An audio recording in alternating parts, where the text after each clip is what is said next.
आते ही नहीं यार।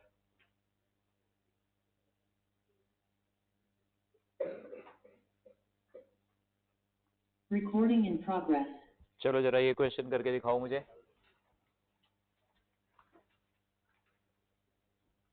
ये एक स्प्रिंग कनेक्टेड है ऐसे,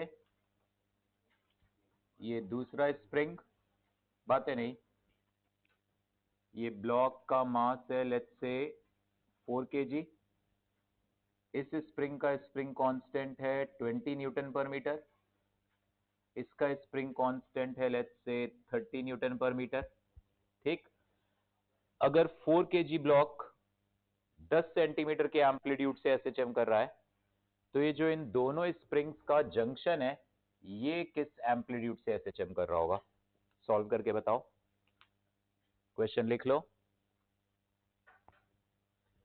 वीडियो कैमरा सबका ऑन रहना चाहिए, समग्र, अनंतवीर, आदर्श।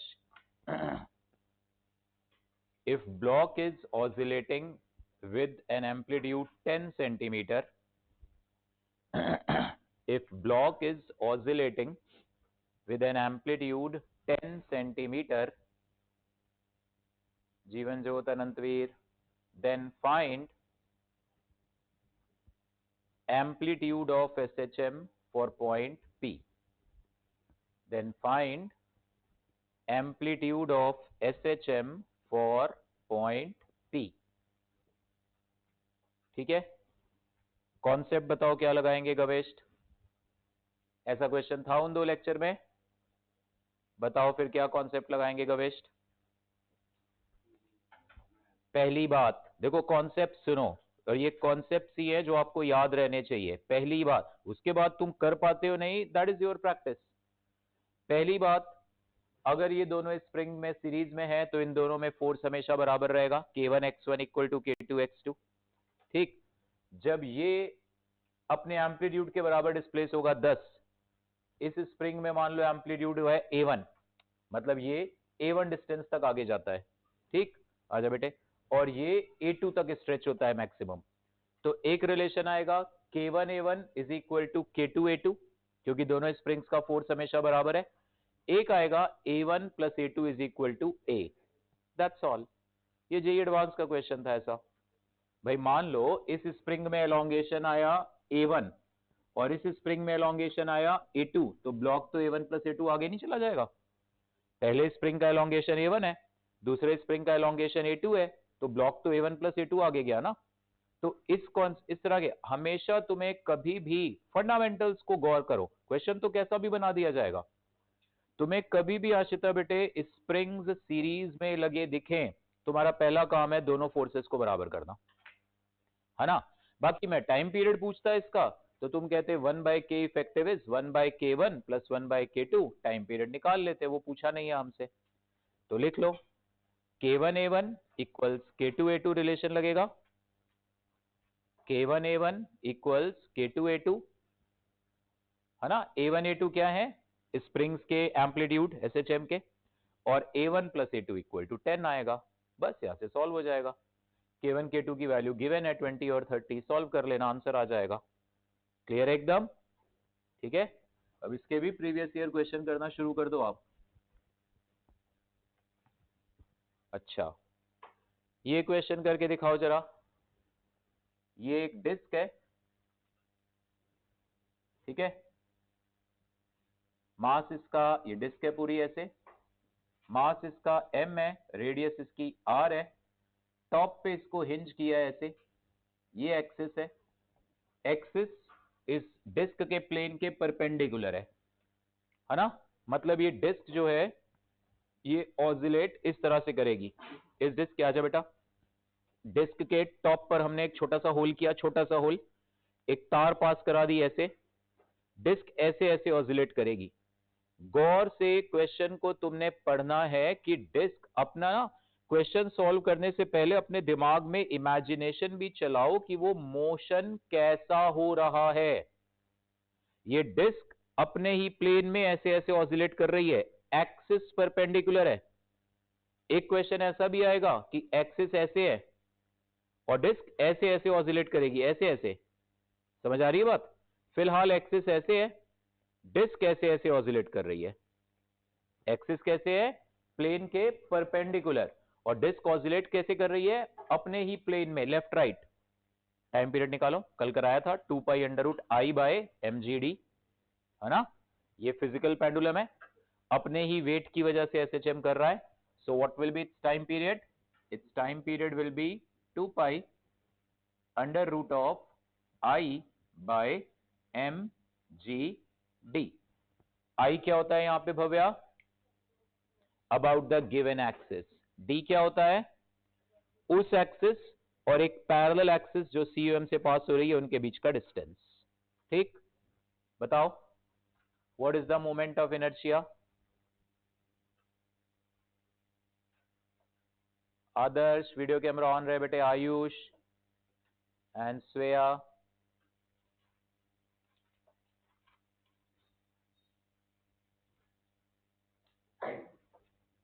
टाइम पीरियड निकालो इस डिस्क का और क्वेश्चन में ऐड कर लेना, axis is perpendicular to the plane of the disc. Axis लिख लो, axis is perpendicular to the plane of the disc and disk is oscillating in its own plane। Notes बना ली hero? Late आए तुम आज, दे दी कविष्ट को मैंने, उससे ले लेना।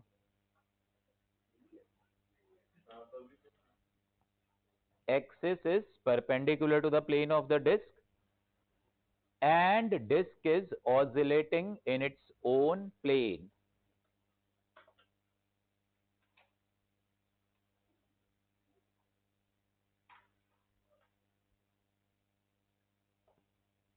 जल्दी बताओ टाइम पीरियड क्या आएगा?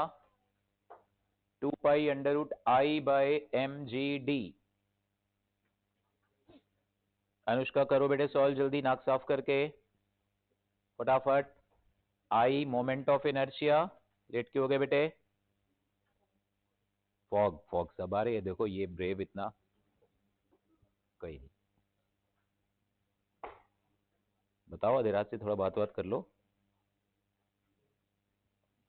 कर दिया solve? Half mr square plus mr square सही है, ये सही। क्या है answer? 2 pi under root 3r by 2g। ये 2 और ये 2 तूने उड़ा दिया हीरो। 2 अंडर रूट के अंदर से बाहर निकालेगा 4 बार आएगा, कहां? अच्छा, जी की तूने वैल्यू डाल दी। ओके ओके, जी की टर्म में आंसर दे, फिर सही है बेटा वंश। ये मोमेंट ऑफ इनर्शिया कितना आ जाएगा? हाफ mr स्क्वायर ये plus mr square, parallel axis theorem, तो ये बन जाएगा 3 by 2 mr square divided by mgd। D की वैल्यू कितनी? r, m और m कैंसल, सो ये कितना आ जाएगा? 2 पाई भी था ना बार, सो 2 पाई, तो ये आंसर आएगा 2 पाई अंडर रूट ऑफ, एक r भी कैंसल, 3r बाय 2g, ये आंसर आएगा। ठीक है, तो इस तरह से अगर तुम्हें एक फिजिकल पेंडुलम अपने ही वेट की वजह से ऑसिलेट होते हुए दिखाई दे, यूज दिस फॉर्मूला। ठीक है, अब इसी फॉर्मूले को थोड़ा सा और हम अगर आगे एक्सटेंड करें, ये फिजिकल पेंडुलम वाला ही, right? alternate expression for time period of a physical pendulum। alternate expression, एक तो 2 pi under root I by mgd आ गया, alternate expression for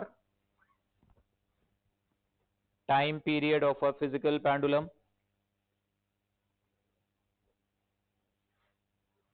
ठीक है, हमने ये फॉर्मूला देखा 2 pi under root of I upon M G D. ये आई को मैं लिख सकता हूं I C plus M D square, parallel axis theorem लगा दी। आई सी को मैंने लिखा M K square plus M D square लिख दिया। के को मैं क्या बोलूंगा? रेडियस ऑफ गायरेशन, है ना? सेंटर ऑफ मास, तो ये K होगा radius of gyration about COM। आप डायरेक्ट इस I को भी mk² लिख सकते हो, कोई प्रॉब्लम नहीं है, but I don't want to write that. अगर तुमने इस I को डायरेक्ट mk² लिखा तो मैं बोलूंगा K is radius of gyration about the given axis. भाई रेडियस ऑफ गायरेशन तो मैं किसी भी एक्सिस के अबाउट बता सकता हूं, है ना। मैं किसी भी बॉडी का किसी भी एक्सिस के अबाउट रेडियस ऑफ गायरेशन चाहिए, I निकालो और I को mk² से इक्वेट कर दो। हरनूर बेटे अलर्ट, ठीक है, रेडियस ऑफ गायरेशन आ जाएगा।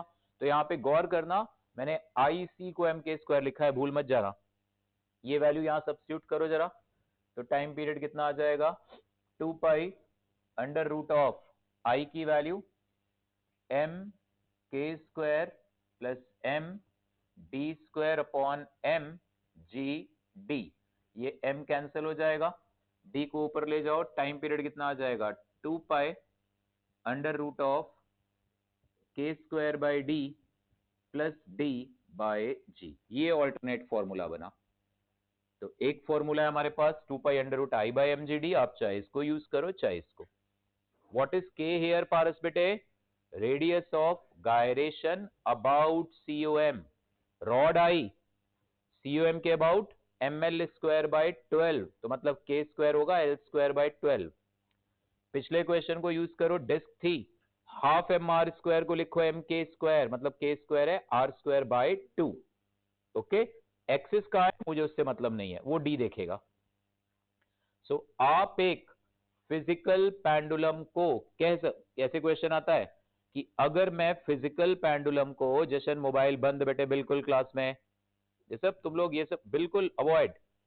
फिजिकल पेंडुलम को सिंपल पेंडुलम से मैं कंपेयर करना चाहूं, so what can be the effective length of a physical pendulum. हमारे पास ये कोई भी रिजिड बॉडी है, ये रिजिड बॉडी को हमने यहां पे एक्सिस पे ऐसे टांगा हुआ है, यहां से d दूर, ये इसका COM है, d दूर, और k² बाई d नीचे चले जाओ, ये एक पॉइंट है, कितनी दूर है, k² बाई d।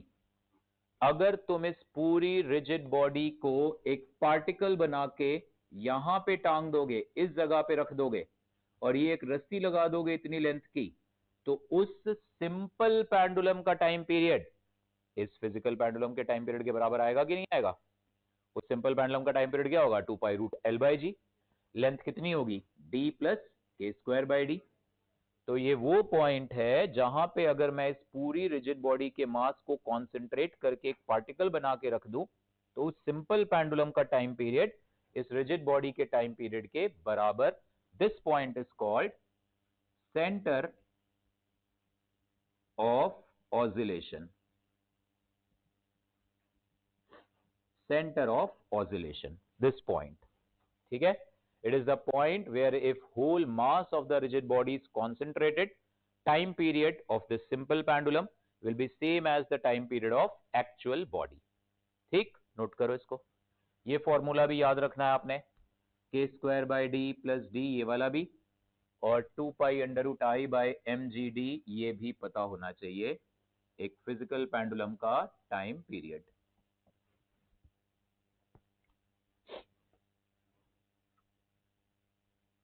ठीक है,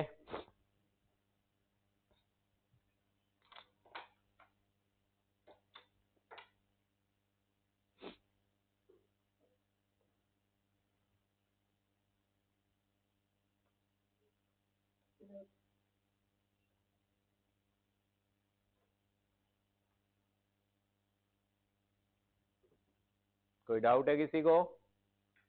अविराज वीडियो कैमरा ऑन रखो बेटे, एक एक को मैं ऐसे बाहर इंडिविजुअली ना बोलूं, सबके ऑन है, तुम्हारा अविराज एंड अनंतवीर।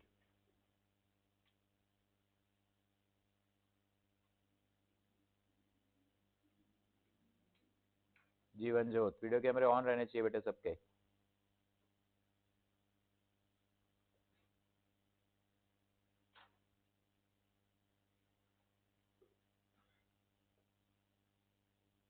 बता रहा हूं बेटे समग्र एक बार, है ना, मैं लिखवा दे रहा हूं प्रॉपर।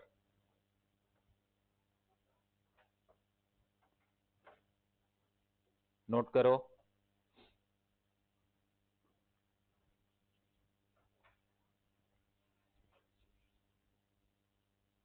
ठीक है, मतलब ये अगर मैंने एक्सिस ली, यहां पर ये एक्सिस है, इस पूरी रिजिड बॉडी को कंप्रेस करके एक छोटा सा पार्टिकल बना दिया। उस छोटे से पार्टिकल को अगर मैं एक्सिस से इतनी दूर यहां पे सारे मास को कंसंट्रेट कर दूं, तो ये डिस्टेंस L कितनी आएगी, d प्लस के स्क्वायर बाई डी। तो ये एक सिंपल पेंडुलम बन गया। इस सिंपल पेंडुलम का टाइम पीरियड वही आएगा जो इस पूरी बॉडी का एक्चुअली में है। So this point is called what, centre of oscillation. तो कितनी दूर होगा सेंटर ऑफ ऑसिलेशन एक्सिस से, d प्लस के स्क्वायर बाई डी। तुम एक्सिस बदलोगे, सेंटर ऑफ ऑसिलेशन बदलेगा, क्योंकि वो एक्सिस से कितनी दूर होना है, d प्लस के square by D. Fine, so right, center of oscillation is that point, center of oscillation is that point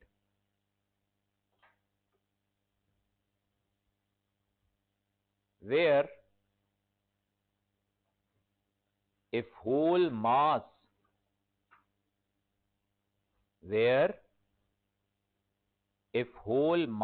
of the body is concentrated, it is that point where if whole mass of the body is concentrated, then time period of this simple pendulum, time period of this simple pendulum will be same as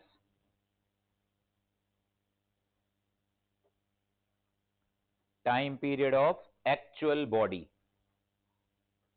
will be same as time period of actual body.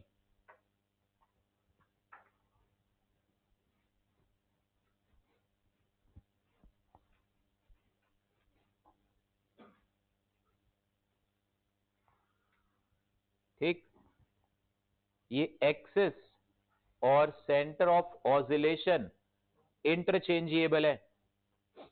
क्या मतलब है इसका अनुष्का बेटे, क्या बोला मैंने, axis और centre of oscillation are interchangeable. इसका मतलब बता बेटे अनुष्का क्या हुआ, axis and centre of oscillation are interchangeable. लक्ष्य,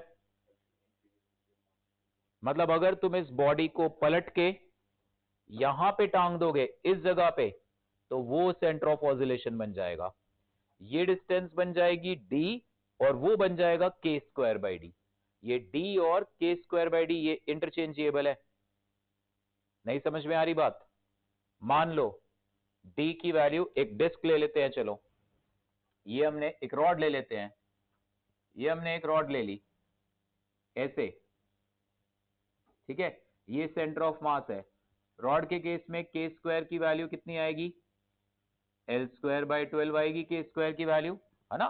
के तो था radius of gyration about COM। ध्यान से सुनो बेटे, ऐसे खोए खोए मत रहो, फिर नुकसान होगा आपका। आउटपुट तभी नहीं आता बच्चों का जब वो अलर्ट होके पढ़ते नहीं है। सो ये तो के स्क्वायर आ गया। लेट अस से हमने इसको सेंटर ऑफ मास से ऊपर यहां पे हिंज कर दिया, इस जगह पे मैंने बना दी एक्सिस। ये डिस्टेंस को ले लेते हैं लेट्स से L बाय 6।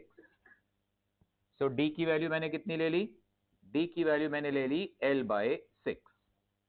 तो कहां चला गया, तो मैंने इस रॉड को हिंज कहां किया, सेंटर से L बाय 6 ऊपर। तो centre of oscillation centre of mass से कितना नीचे आएगा, के स्क्वायर बाय डी नीचे आएगा, that is L square by 12 into क्या आएगा, L बाय 6 आएगा। तो ये कितना आ जाएगा, L बाय 2, यानी यहां से L बाय 2 नीचे, तो ये आ गया। मतलब सेंटर ऑफ ऑसिलेशन इस समय रॉड के लोएस्ट पॉइंट पे आ गया। ठीक, तो इसका मतलब है अगर तुम इस पूरी रॉड को एक पार्टिकल बना दो, यहां से एक्सिस से L by 6 plus L by 2 पे हिंज करो, तो उस पार्टिकल का टाइम पीरियड सेम आएगा। तो ये पॉइंट क्या बन गया, ये पॉइंट बन गया सेंटर ऑफ ऑसिलेशन। मैं ऐसे लिख दे रहा हूं शॉर्ट में, सेंटर ऑफ ऑसिलेशन। अब तुम एक काम करो, अब ये रॉड है, ठीक, रॉड को पलट दो, रॉड को पलट दो, और अब सेंटर ऑफ मास, जो सेंटर ऑफ ऑसिलेशन था, अब रॉड को यहां हिंज करो। ये कितने डिस्टेंस पे हिंज किया? L/2 पे हिंज किया तुमने। अब d की वैल्यू तुमने क्या कर दी? L/2। तो अब देखो k²/d की वैल्यू क्या आएगी? k²/d की वैल्यू आएगी L²/12 और d की वैल्यू L/2। ये कितना आ जाएगा? L/6। तो सेंटर ऑफ ऑसिलेशन नीचे कहां पहुंच जाएगा? L/6 पर, यहां पर। मतलब centre of oscillation and axis are interchangeable है। ये रॉड है, ये सेंटर ऑफ मास था, तुमने यहां से L/6 पे हिंज किया, ठीक, तो सेंटर ऑफ ऑसिलेशन ये था, इसको, ये सेंटर ऑफ ऑसिलेशन था, ये एक्सिस था। तुमने इस रॉड को पलटा ऐसे, अब हिंज यहां कर दिया जहां पहले सेंटर ऑफ ऑसिलेशन था, तो अब सेंटर ऑफ ऑसिलेशन L/6 जहां पहले एक्सिस था। Are you getting it? Time period दोनों केस में सेम आएगा। तो इसका मतलब प्रभ मेहर, इस रॉड पर ऐसे कितने पॉइंट्स हैं जहां पर मैं इस रॉड को हिंज करूं तो टाइम पीरियड सेम आएगा? 4, 2 नहीं 4। तुम सेंटर से L/2 ऊपर हिंज करो, ठीक, या L/2 ऊपर हिंज करोगे तो सेंटर ऑफ ऑसिलेशन आएगा L/6 पर, या सेंटर से L/6 ऊपर हिंज करो, रॉड को पलटाओ मत, तो सेंटर ऑफ ऑसिलेशन आएगा L/2 पर। तो एक पॉइंट मिला सेंटर से L/2 ऊपर, एक मिला सेंटर से L/6 ऊपर। घुमा दो रॉड को, सेंटर से L/2 ऊपर, L/6 ऊपर, 4 पॉइंट हो गए ना टोटल। मतलब घुमाने, मतलब अगर तुम कहो सर मैं रॉड को घुमाऊंगा नहीं, फिर दो ही बोलेंगे, क्योंकि यहां तो हिंज करोगे तो रॉड अपने आप पलट जाएगी ना। तो अगर आप कहते हो मैं रॉड को घुमाऊंगा नहीं, तो फिर दो ही पॉइंट है, सेंटर से L/6 ऊपर, L/2 ऊपर, है ना। और अगर तुमने घुमा दिया तो फिर दो और मिल गए।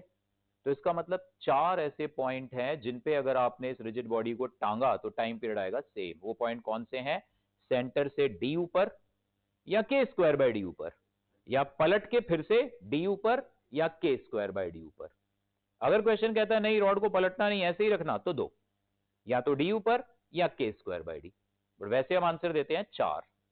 आपने सेंटर से d ऊपर हिंज किया तो सेंटर ऑफ ऑसिलेशन होगा k²/d नीचे। आपने सेंटर से k²/d पे हिंज किया तो सेंटर ऑफ ऑसिलेशन होगा d नीचे। Axis and centre of oscillation are interchangeable. तुम सेंटर से L/6 पे हिंज करो, सेंटर ऑफ ऑसिलेशन आएगा L/2 पर। तुम सेंटर से L/2 पे हिंज करो, सेंटर ऑफ ऑसिलेशन आएगा L/6 नीचे।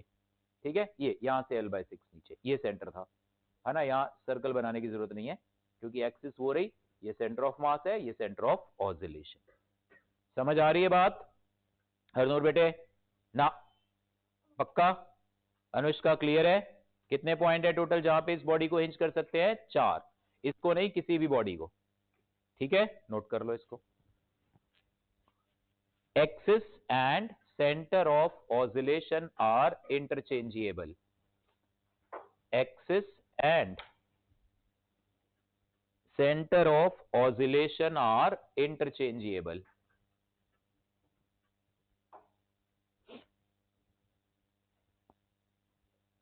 लिख ले बेटे सब पहले।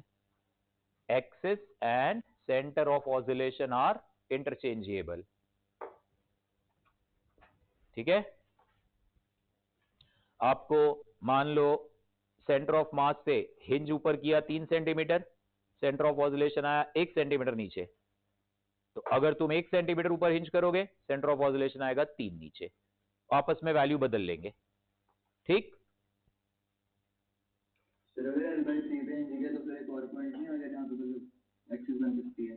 अरे बेटा तो वो पेयर अलग होगा, ये पेयर अलग होगा, उस केस में टाइम पीरियड कुछ और आएगा बच्चे। मान ले तूने सेंटर से, हाँ जी, एक पर्टिकुलर गिवन टाइम पीरियड के लिए 4 पॉइंट, ठीक है। अब तो तू कहेगा मैंने d की वैल्यू ले ली L/3, तो फिर ये k²/d कुछ और आएगा, है ना। हाँ जी बेटा,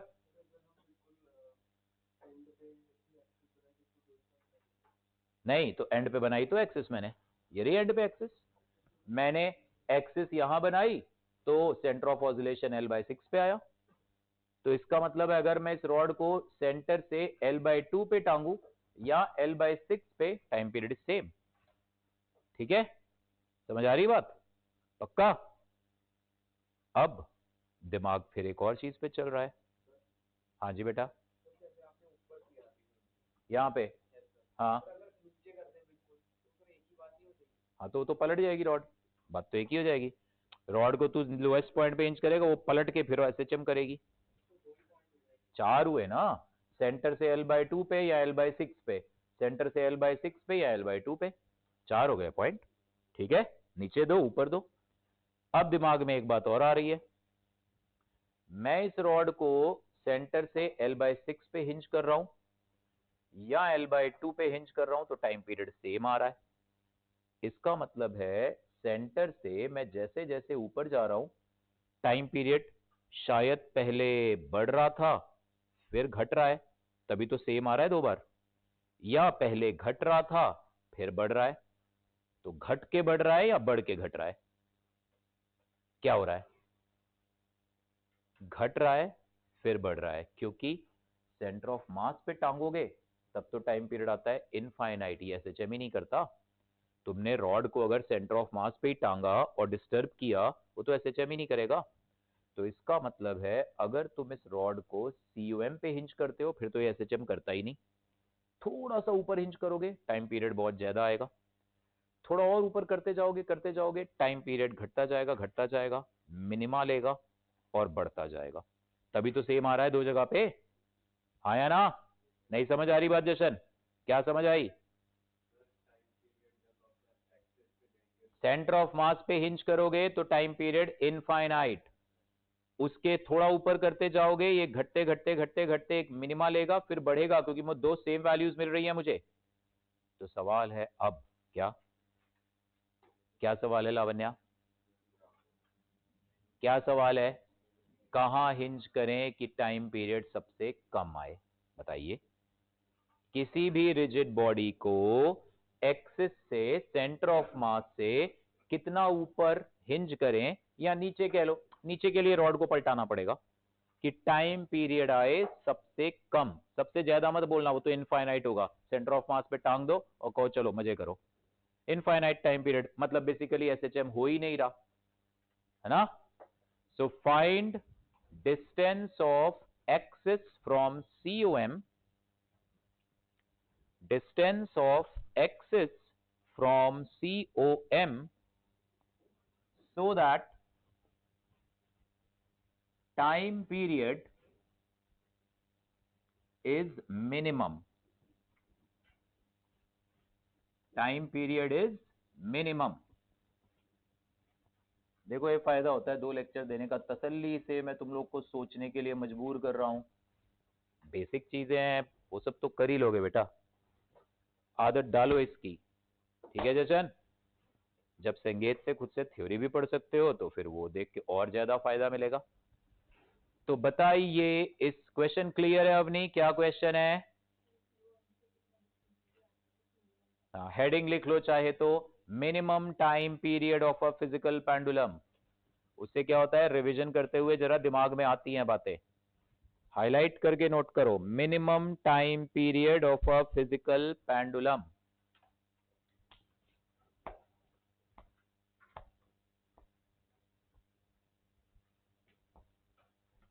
सोचो सिद्धार्थ जैन, और बताओ।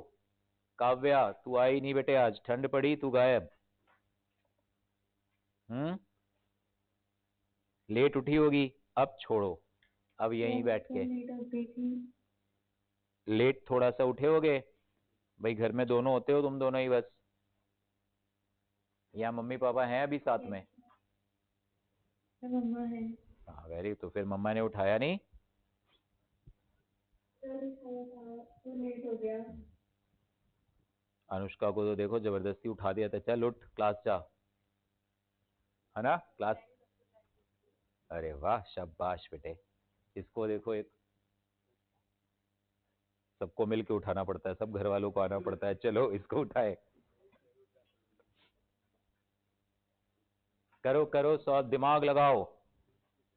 टाइम पीरियड चाहिए मिनिमम, मतलब ये क्या है ये सब, ये क्या जरूरत है सबकी, त्याग दो। आ रहा था उस टाइम में भी डाल ही रहा था, आपने कहा कि बंद करो। जेई की तैयारी एक तपस्या है, सुन रही है, तपस्या, इसे करो, अपने आप को और स्ट्रांग बनाओ, नहीं हीरो, है ना बेटे। इधर लक्ष्य ध्यान दे, च्युइंगम पहले बाहर, व्हाट इज दिस यार, कागज पे निकाल के लपेट, ये प्रतुल के बालों में लगा दे।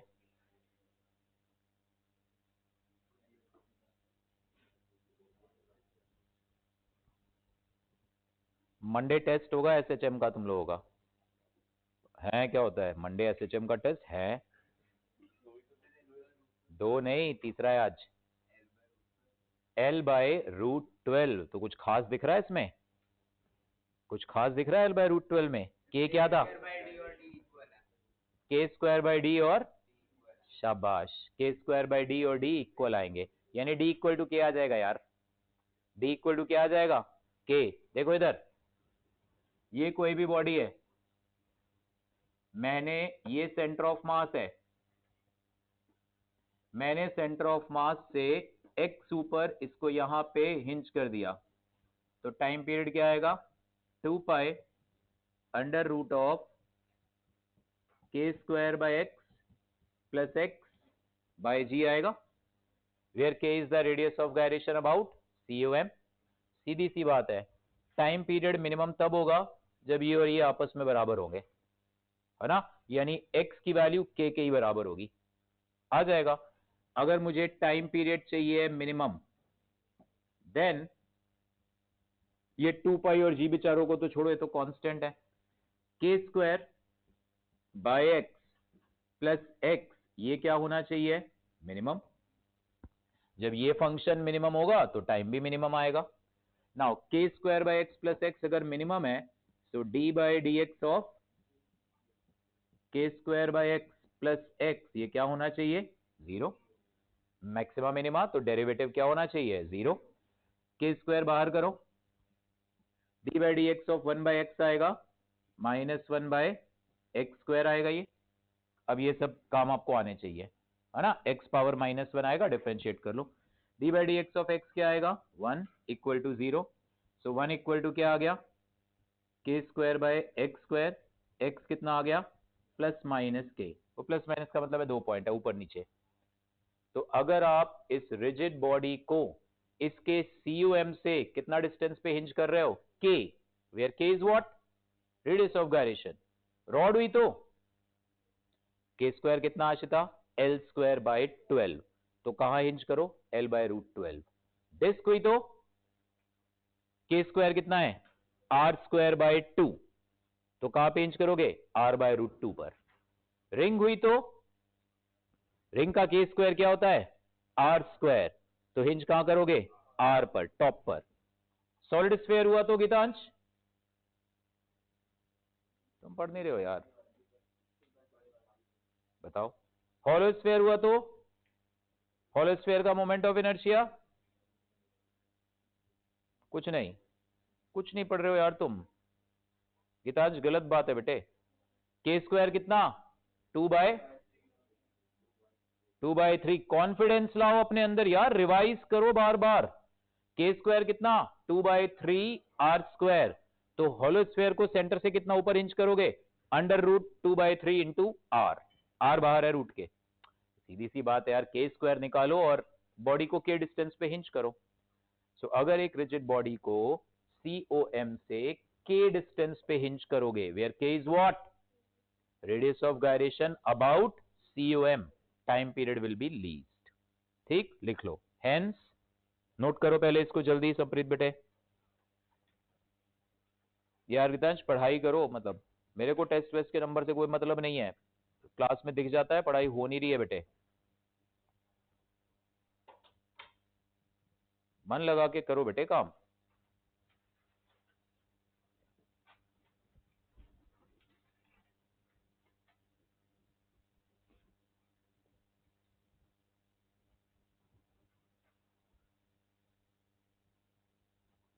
right? Hence, for minimum time period, for minimum time period, this body must be hinged at a distance d equal to k, at a distance d equal to k from given axis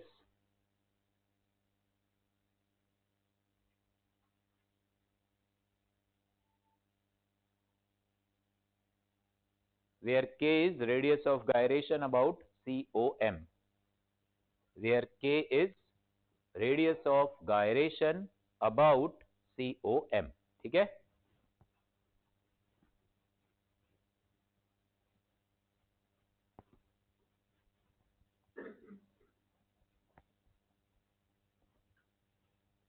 Now write heading next. SHM of a rolling object. SHM of a rolling object. ठीक है, ध्यान से समझना इसे. SHM of rolling object. मान लो ये spring लगाया हमने, ये एक डिस्क है ऐसे,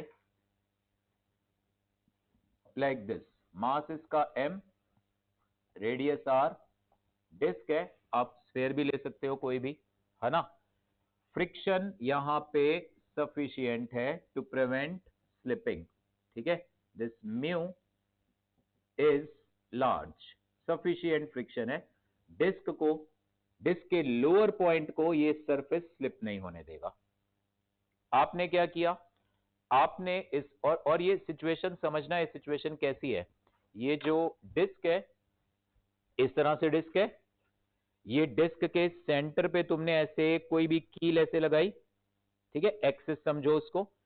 डिस्क उस एक्सिस के अबाउट फ्रीली घूम सकती है. फिर वो जो नेल, जो भी आपने कील ऐसे लगाई है, वो थोड़ा सा आगे एक्सटेंडेड है. स्प्रिंग तुमने वहां जोड़ा है, वहां से स्प्रिंग जोड़ के ये स्प्रिंग जा रहा है. ठीक, अब अगर मैं इस डिस्क को हल्का सा ऐसे खींचूंगा, बहुत ज्यादा नहीं, हल्का सा इसको ऐसे खींच के छोड़ूंगा, तो व्हेन इस डिस्क को हमने ऐसे पुल करके छोड़ा, क्या होगा, फ्रिक्शन, स्प्रिंग इसको खींचेगा. इस पे यहां से मान लो इसको हमने यहां तक स्ट्रेच करके छोड़ा, स्प्रिंग इसे खींचेगा. स्प्रिंग इसे खींचेगा तो ये ऐसे स्किड मारना चाहेगी, बट फ्रिक्शन यहां अलाउ नहीं करेगा लोएस्ट पॉइंट को स्किड होना. तो व्हाट विल हैपन, तुम इसे पुल करके छोड़ोगे, ये रोल करता हुआ आएगा, अपनी मीन पोजीशन पे वापस आएगा जहां पे spring natural length, but by that time ये एनर्जी गेन कर लेगा, तो ये आगे जाएगा. जितना तुमने अगर 5 सेंटीमीटर पुल करके छोड़ा है तो 5 सेंटीमीटर ही कंप्रेस भी करेगा स्प्रिंग को. तो ये एसएचएम करने लग जाएगा, ऐसे ऐसे ऐसे ऐसे एसएचएम करेगा, रोलिंग मोशन करते हुए एसएचएम करेगा. समझ पा रहे हो सिचुएशन. अगर मान लो मैं कहता फ्रिक्शन है ही नहीं, जीरो, फिर प्रॉब्लम क्या होता. फिर तो simply 2 pi under root M by K. Rakshita, क्या बोला मैंने,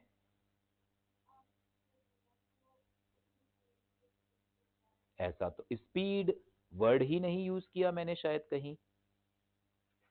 सुन बेटे, अलर्टनेस बहुत जरूरी है प्यारे बेटे, समझ बात को. क्या बोला मैंने, अगर फ्रिक्शन ना होता तो क्या होता, तो ये सिंपली फिर इस डिस्क में या स्फेयर में या एक सिंपली ब्लॉक में, नो डिफरेंस, फिर तो ये ऐसे ऐसे ऐसे चम करता. फिर तो टाइम पीरियड आता 2 pi under root mu by K. ऐसे देखना सीखो सिचुएशंस को, तब फिजिक्स सीख पाओगे.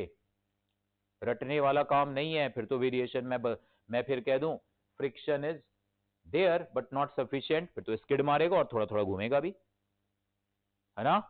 तो एनीवेज यहां पे फ्रिक्शन सफिशिएंट है, तो ये रोल करेगा, क्योंकि फ्रिक्शन लोएस्ट पॉइंट को कभी चलने नहीं देगा. तो ये प्योर रोल करता हुआ एसएचएम करेगा. हमें टाइम पीरियड निकालना है. ठीक, लगाओ दिमाग, सोचो. वही मेथड है एसएचएम का. टाइम पीरियड का क्या, मेन पोजीशन से एक्स दूर लो और किसी भी तरह से प्रूव करो कि इसके सेंटर ऑफ मास का एक्सेलरेशन एक्स के प्रोपोर्शनल है, दैट्स ऑल। और जहां तक बात आई रोलिंग की, तो ट्रांसलेशन डिस्कस करते हैं अलग, रोटेशन डिस्कस करते हैं अलग, और ए इक्वल टू अल्फा आर लगा देते हैं अगर जमीन पे प्योर रोलिंग हो रही है तो। ए इक्वल टू अल्फा आर लगता है ना, करो। जो भी इस क्वेश्चन को सॉल्व करने के लिए तुम्हें टूल्स चाहिए, कॉन्सेप्ट चाहिए, सब है। भूल गए वो बात अलग होगी, बट वो सब तुम्हें पता है, तो लगाओ दिमाग, सॉल्व करो। इस डिस्क को हमने इसकी मीन पोजीशन से हल्का सा डिस्प्लेस करके छोड़ दिया, ठीक है। Prove that this rolling motion is SHM। लिख लो, disk is slightly displaced from its mean position and released. Disk is slightly displaced। लिखो पारस, लिखो, अगले साल रिवीजन के वक्त काम आएगा। Disk is slightly displaced from its mean position and released. Find time period of this rolling motion. Find time period of this rolling motion. Fundamentals apply करो।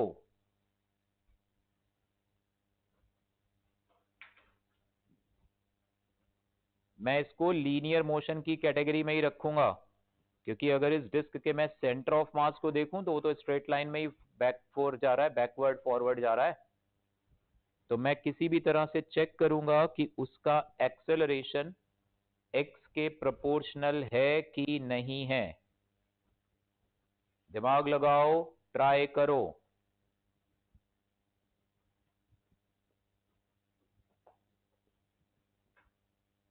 आ रहा है गविष्ट?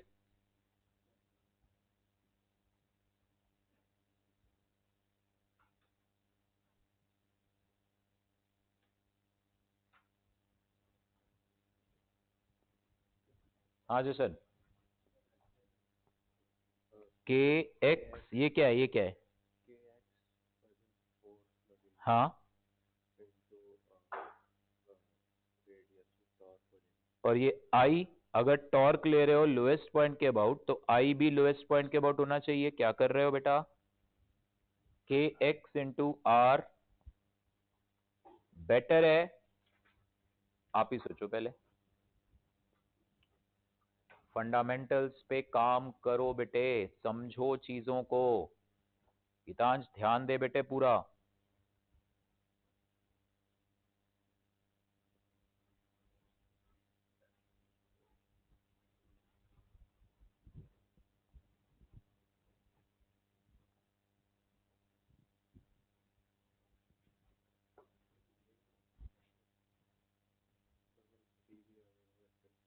देखते हैं।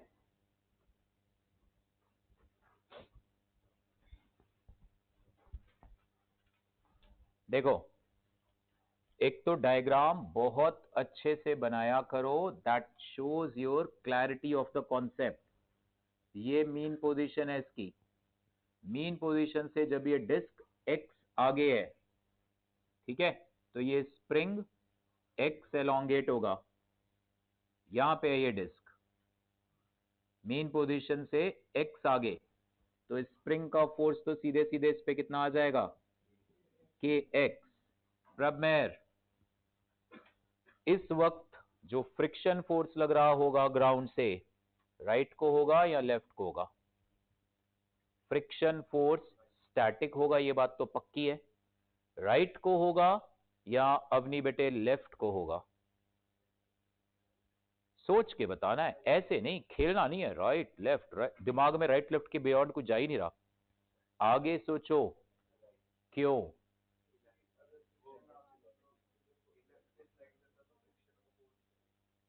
अगर फ्रिक्शन ना होता, लेफ्ट को स्लाइड करता। नहीं, मान लो तुमने ये तो पूछा ही नहीं, सर इस वक्त ये आगे जा रहा है या वापस आ रहा है मीन पोजीशन को, ये तो पूछा ही नहीं तुमने। भाई ये डिस्क यहां थी, यहां से रोल करते हुए मान लो ये एक्सट्रीम पोजीशन है, उसके बाद वापस आ रही है।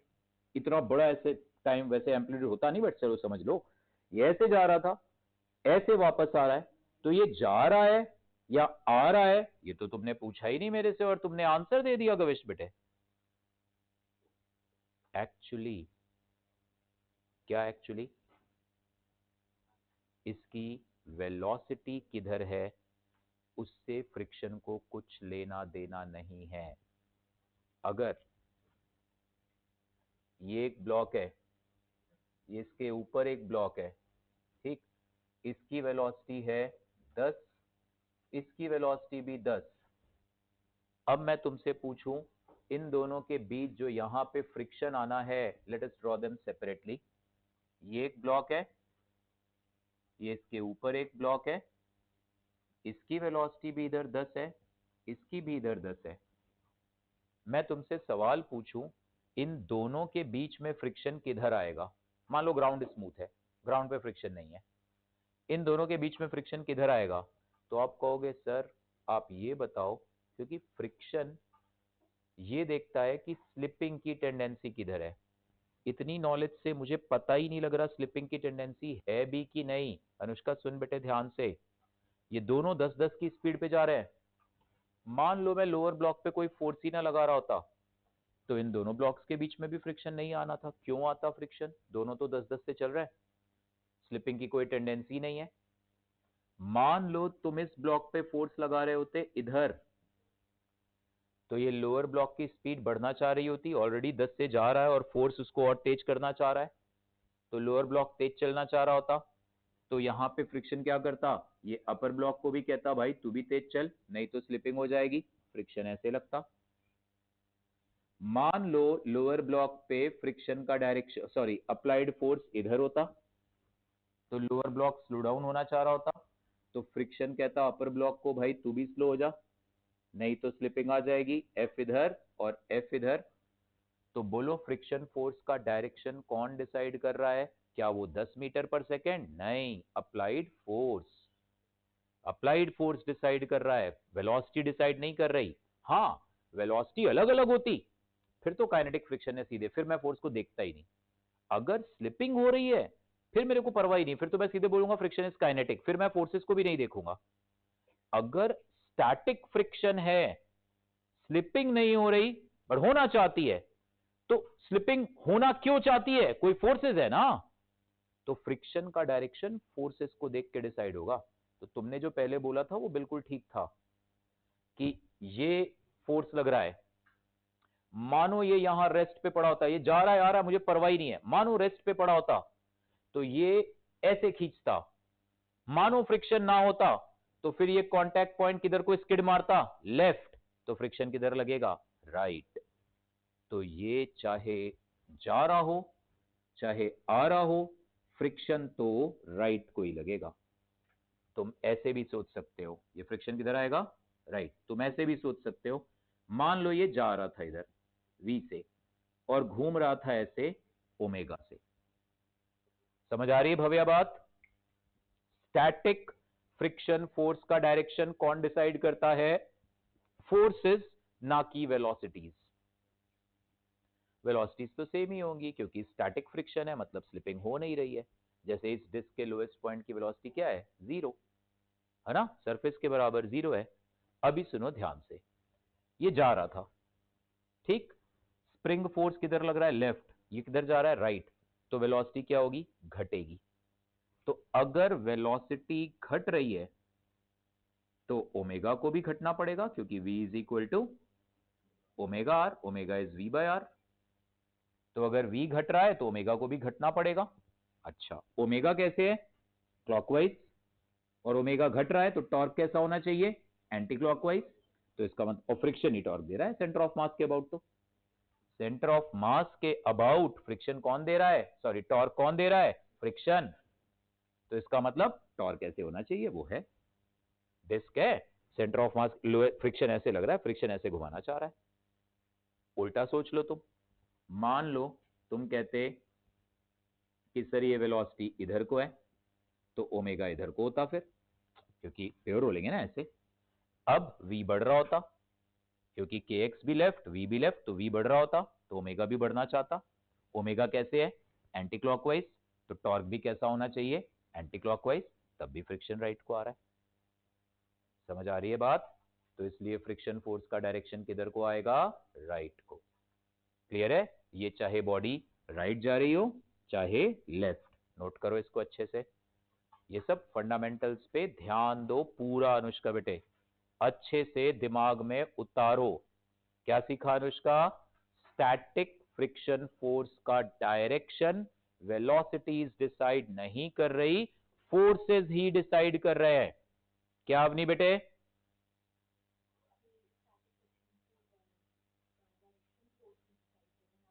वेलोसिटी चाहे ये जा रहा हो चाहे ये आ रहा हो, फ्रिक्शन इधर ही एक्ट करेगा। ठीक है, आयुष को ऐड कर दो बेटे, देवंशिका, जिस्नूर, सिद्धार्थ, तुम लोग को कोर्स बना रखा है मैंने। यार ये वीडियो कैमरा अब मेरे को ऑफ जिसका दिखेगा मैं बाहर करूंगा क्लास के, मान ही नहीं रहे तुम लोग। क्या करें? अविराज, जीवन ज्योत, तुम भी यार।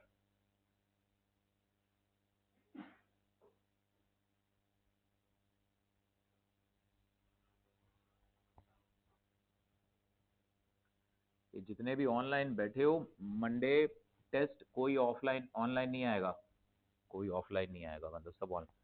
कोई ऑनलाइन नहीं, ऑफलाइन आओ, टेस्ट दो। एसएचएम अच्छे से तैयारी करो, एक लेक्चर भी दूंगा मैं, आधे पौने घंटे का कंटेंट देख के कहाँ से कौन सा देना है उसको करो कवर।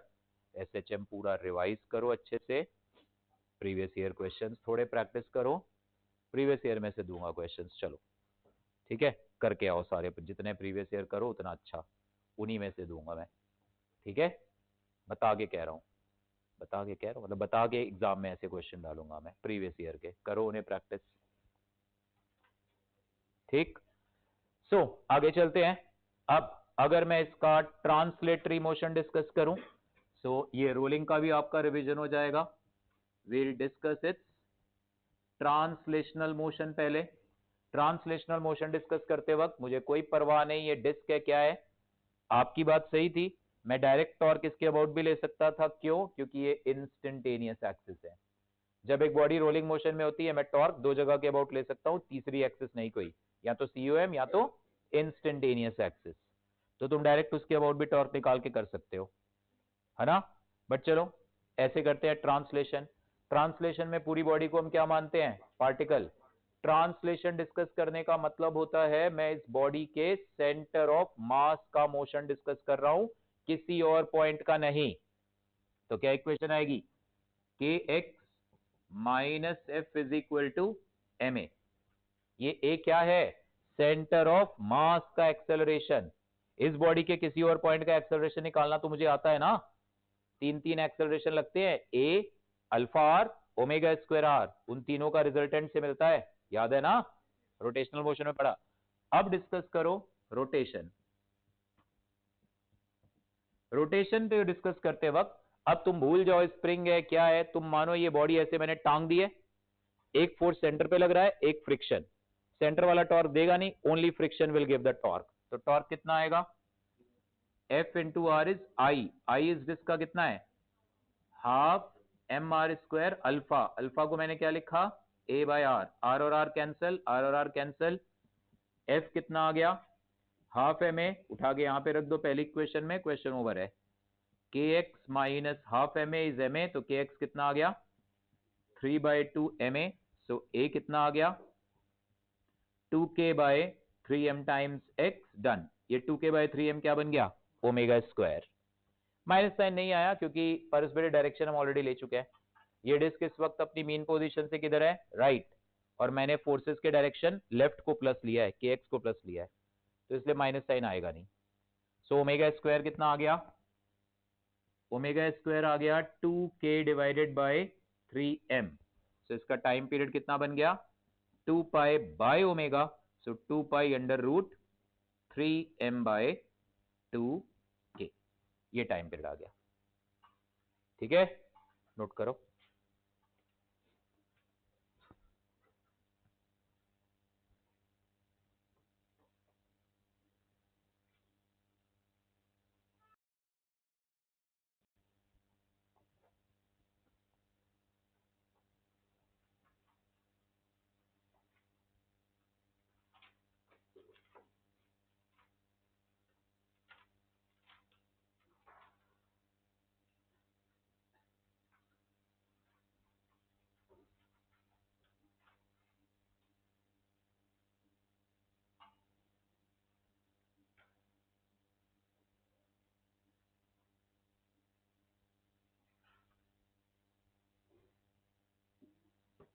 हाँ जी बेटा,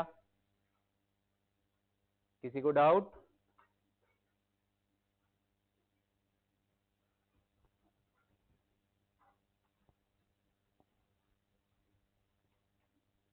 हो गया? Now right energy method, energy method to find time period, energy method to find time period, ठीक है? हाँ जी बेटा, energy method to find time period, ठीक? ये मेथड तुम जरूरी नहीं है रोलिंग में, मैं तो रोलिंग में यूज करके दिखा रहा हूं, तुम नॉर्मल स्प्रिंग ब्लॉक सिस्टम में भी इसको यूज कर सकते हो एनर्जी मेथड को, ठीक है? हमने क्या देखा, कोई भी बॉडी अगर रोल कर रही है उसकी टोटल मैकेनिकल एनर्जी क्या होगी, काइनेटिक प्लस पोटेंशियल। आपने ग्राफ भी बनाए थे ऐसे, काइनेटिक एनर्जी का ग्राफ ऐसे इन्वर्टेड पैराबोला था, याद है? और पोटेंशियल एनर्जी का ग्राफ ऐसे पैराबोला ओपनिंग अपवर्ड था, और टोटल मैकेनिकल एनर्जी ये थी। ये टोटल मैकेनिकल एनर्जी क्या थी, कांस्टेंट। अगर फ्रिक्शन वगैरह डिसिपेटिव फोर्सेस कुछ भी नहीं है तो फिर तो ये एसएचएम हमेशा के लिए चलता रहेगा। रियल लाइफ में ऐसा नहीं होगा, dissipative forces we can't ignore in real life, ठीक है? तो अगर हम सारे डिसिपेटिव फोर्सेस इग्नोर करें फिर तो ये हमेशा के लिए ऑसिलेट करता रहेगा। इसकी काइनेटिक और पोटेंशियल एनर्जी का सम कांस्टेंट आएगा। अगर इसकी टोटल मैकेनिकल एनर्जी कांस्टेंट है तो इसका डेरिवेटिव क्या आएगा, जीरो। बस यही मेथड है। तो आपने क्या करना है, एनर्जी मेथड से अगर वैसे जरूरत कम पड़ेगी बट कभी कभी ये मेथड भी बड़ा इफेक्टिव होगा। कई बार ना फोर्स, जैसे इसी क्वेश्चन में मान लो मैं फ्रिक्शन फोर्स के डायरेक्शन को इंटरेस्टेड ही नहीं हूं बताने में, छोड़ दो। आप सबसे पहले क्या करो एनर्जी मेथड में, एट इक्विलिब्रियम पोजीशन जो भी फोर्सेज हैं, है ना, उनकी इक्वेशन लिखो। जो भी फोर्सेज हैं, इस केस में जब ये मीन पोजीशन पे होगा, स्प्रिंग नेचुरल लेंथ पे, स्प्रिंग फोर्स कितना होगा, जीरो। फ्रिक्शन कितना होगा, फ्रिक्शन भी जीरो। इसके देखो फिर वही बात आ रही है, तुम्हारे दिमाग में कल को आएगा सर मीन पोजीशन पे तो सबसे तेज चल रहा है, तो सबसे तेज चल रहा है तो मैं क्या करूं, स्टैटिक फ्रिक्शन का डायरेक्शन क्या वेलोसिटी डिसाइड कर रही है, नहीं, फोर्स। स्प्रिंग पे कोई फोर्स ही नहीं है तो फ्रिक्शन फोर्स भी कितना आएगा, जीरो। इस केस में अनुष्का बेटे फ्रिक्शन सबसे ज्यादा कब आएगा, फ्रिक्शन सबसे ज्यादा कब आएगा, जब ये एक्सट्रीम पर होगा, वहां तो ये रुका होगा। फिर मैं दोबारा रिपीट कर रहा हूं, वेलोसिटी से मुझे कुछ नहीं लेना, एक्सट्रीम पोजीशन पर फोर्सेस सबसे ज्यादा होंगे। समझ आ रही तरन बेटे बात, फोर्सेस सबसे ज्यादा होंगे तो एक्सट्रीम पर मान लो क्वेश्चन आया, बताओ इसका एम्पलीट्यूड मैक्सिमम मैं कितना रख सकता हूं ताकि फिसले ना, तो आप कहोगे ठीक है, जिस वक्त ये अपनी एक्सट्रीम पोजीशन पर है उस वक्त तुम फ्रिक्शन की वैल्यू ढूंढ लेना, मेथड वही है सारे, और उस फ्रिक्शन को लिख देना लेस देन और equal to mu N, mu S N, बस आंसर आ जाएगा। भाई इसका एम्पलीट्यूड तुम कुछ भी नहीं रख सकते, फ्रिक्शन एक टाइम पे जवाब दे देगा। वो जितना स्प्रिंग फोर्स बढ़ता जाएगा फ्रिक्शन को भी उतना बढ़ना पड़ेगा, और फ्रिक्शन की तो लिमिट है, म्यू एस एन के ऊपर नहीं जा सकता, है ना? तो एक्सट्रीम पोजीशन पे फ्रिक्शन निकालना, लेस देन और equal to mu S N कर देना, आएगा। एनीवेज एनर्जी मेथड में क्या कहता है, सबसे पहले मीन पोजीशन पर फोर्सेस की इक्वेशन लिखो। मीन पोजीशन पे तो कोई फोर्सेस है ही नहीं तो बच गए। जैसे ये क्वेश्चन होता, ये ऐसे स्प्रिंग ब्लॉक सिस्टम है, ऐसे, ये हमें पता है जब ये मीन पोजीशन पर होगा तो इसका वेट आ रहा होगा नीचे, और स्प्रिंग में एलोंगेशन होगा एक्स नॉट, ये ऊपर आ रहा होगा, तो एम जी को मैं क्या लिखूंगा, इक्वल टू के एक्स नॉट। तो एनर्जी मेथड में भी सबसे पहले तुम्हें मीन पोजीशन पर फोर्सेस की इक्वेशन लिखनी है। हमारे इस एग्जांपल में ना स्प्रिंग फोर्स है मीन पे, ना फ्रिक्शन, कोई फोर्स, वेट और एन को छोड़ो, वो आपस में बैलेंस है हमेशा। उस एग्जांपल में मीन पोजीशन पे वो रही इक्वेशन। मैं ये भी करता हूं सॉल्व, वो भी करता हूं। दूसरा कहता है देन अगला step, at distance x from mean position, mean position से किसी भी जनरल डिस्टेंस x पर, ये जब किसी भी जनरल डिस्टेंस x पर है तो इसकी काइनेटिक एनर्जी और पोटेंशियल एनर्जी का एक्सप्रेशन लिखो। तो जब ये मीन पोजीशन से किसी जनरल डिस्टेंस x पे होगा तो इसकी टोटल मैकेनिकल एनर्जी काइनेटिक कितनी होगी, हाफ m v स्क्वायर, और rotational half i omega square, और spring half k x square, ये लिखो। ठीक, यहां पे आए जरा, यहां पे जब ये मीन पोजीशन से किसी जनरल डिस्टेंस x पे होगा, मान लो नीचे, ये x नीचे है, मान लो इसकी स्पीड v है, तो इसकी टोटल मैकेनिकल एनर्जी क्या आएगी, half m v square gravitational minus mgx। Gravitation के लिए मैंने यहां पे मीन पोजीशन को रेफरेंस मान के चला मैं, यहां पे मुझे ग्रेविटेशनल एनर्जी की कोई जरूरत नहीं है, ये तो हॉरिजॉन्टल एसएचएम हो रहा है, वहां पे मुझे ग्रेविटेशनल भी लेनी पड़ेगी, और स्प्रिंग एनर्जी कितनी है, half k x not plus x का होल स्क्वायर। तो एनर्जी मेथड क्या कहता है, सबसे पहले मीन पोजीशन को चेक करो, फोर्सेस वगैरह अगर हैं तो उन्हें बैलेंस करो, क्योंकि मीन पोजीशन है, एक्सेलरेशन 0 होगा। यहां पे फोर्सेस ही नहीं थे, वहां पे थे, mg इक्वल टू के एक्स नॉट। मीन पोजीशन से किसी जनरल डिस्टेंस पे काइनेटिक एनर्जी और पोटेंशियल एनर्जीज का एक्सप्रेशन लिखो, यहां भी लिखा हमने काइनेटिक, पोटेंशियल और स्प्रिंग एनर्जी। अब कहता है क्योंकि टोटल एनर्जी कंजर्व है तो इसका differentiation with respect to time क्या होना चाहिए, 0। तो as E is conserved, so dE by dt this should be equal to what, 0। इसे सॉल्व करो, आंसर आ जाएगा। इजी मेथड है बहुत। मेरे को फ्रिक्शन फोर्स और इन सब की डायरेक्शन चाहिए, तो इन शॉर्ट मीन पोजीशन पे फोर्सेस लिखो, मीन पोजीशन से किसी जनरल डिस्टेंस x पे टोटल काइनेटिक और पोटेंशियल एनर्जी का सम मैकेनिकल लिखो, उसके डेरिवेटिव को 0 करो, दैट्स ऑल। समझ आ रही है बात, नोट करो इतना, फिर सॉल्व भी कर लेते हैं इसको। यहां पे भी dE by dt को 0 करेंगे, we'll get the answer।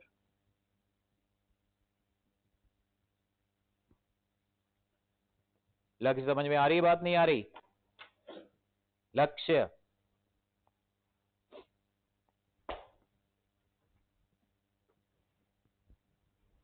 रक्षिता जाग गए बेटे, अब आज ठीक नहीं बेटे, क्या होगा, हाँ क्योंकि मौसम ऐसा है ना आज, थोड़ा अलर्ट हो।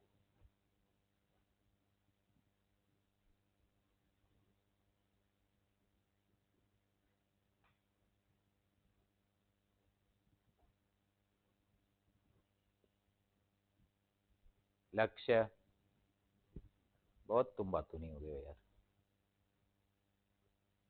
नंबर समग्र चांद सितारों पे बैठा हुआ है।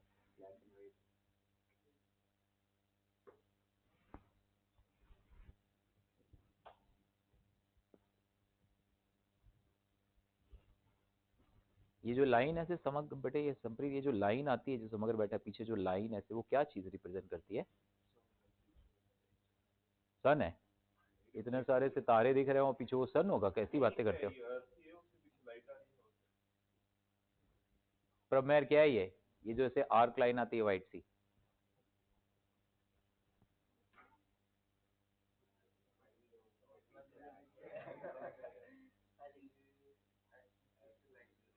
चुप रहे, नहीं पता तो कुछ भी बोलना है, सही तो बोल रहा हो, गलत थोड़ा ना बोल रहा है। समग्र हट ही गया, कह रहा है आप लोग आराम से देख लो। आजा बेटे वापस आजा, अरे अर्थ ये सही तो कह रहा हो, दिख तो रही है वो, कभी कभी विले बंदे भी सही बता देते, उसमें क्या हो गया। भाई IIT JEE की तैयारी कर रहे हो, काम नहीं कर रहे हो, तो फिर विले ही हो, फिर और क्या कर रहे हो।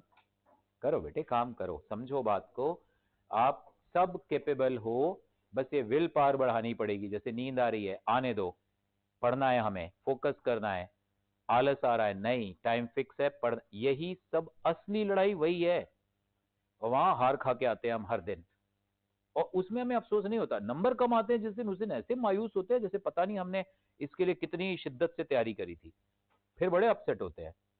यही असली तैयारी अपने आप से, जो रोज की लड़ाई है, आजकल तो खासकर उठना सुबह, है ना, टाइम से पढ़ना, टाइम से अपने काम करना, मौसम जैसा भी है चलता रहे। ओहो बड़ा अच्छा मौसम है, नीचे चले चाय पिए गरम गरम, साथ में पकोड़े मिल जाए तो कितना अच्छा। बताओ। तो एक्टिवा रेड के लिए आया करो, मत आओ एक्टिवा पे, किसने कहा है? वो तुम्हारी श्रद्धा, तुम पैदल आओ या एक्टिवा रेड के लेके आओ। भाई ठंड लग रही है उतरो और ऐसे साथ साथ चलाओ, थोड़ा सा बॉडी भी हीटअप हो जाएगी, अच्छा लगेगा। एनीवेज इसको सॉल्व करते हैं अभी। उसको कर लोगे तुम लोग, खुद करना, इसको खुद करना प्रैक्टिस है ना। मैं इसको डिफरेंशिएट, और दोनों सेम ही है। वी स्क्वायर का डेरिवेटिव क्या आएगा? 2v dv by dt, X का dx बाई dt, इसका 2 times X naught plus X into D by D T of X naught plus X. यार वही chain rule, D by D T of Y square क्या होता है? 2y dy by D T, वही सब use होना है। इसको आप करके देखना, आपका आंसर अपने आप करके देखना, इसको सॉल्व, चाहे कितने भी वेले क्यों ना हो, करके देखना उसको, ठीक है। अच्छा इसको डिफरेंशिएट करो, क्या आएगा? पहले का डेरिवेटिव क्या आएगा?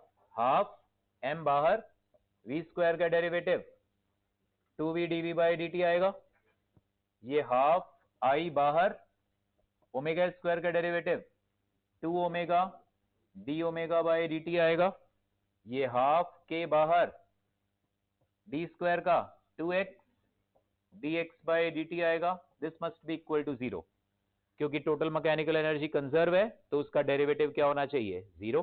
कांस्टेंट का डेरिवेटिव क्या होना चाहिए? 0 ना। As the total mechanical energy is constant तो उसका डिफरेंशिएशन 0। ये बाय 2 कैंसल, यहां पे भी 2 और 2 कैंसल, यहां भी कैंसल। पहला टर्म क्या बना? m v a dv by dt is a।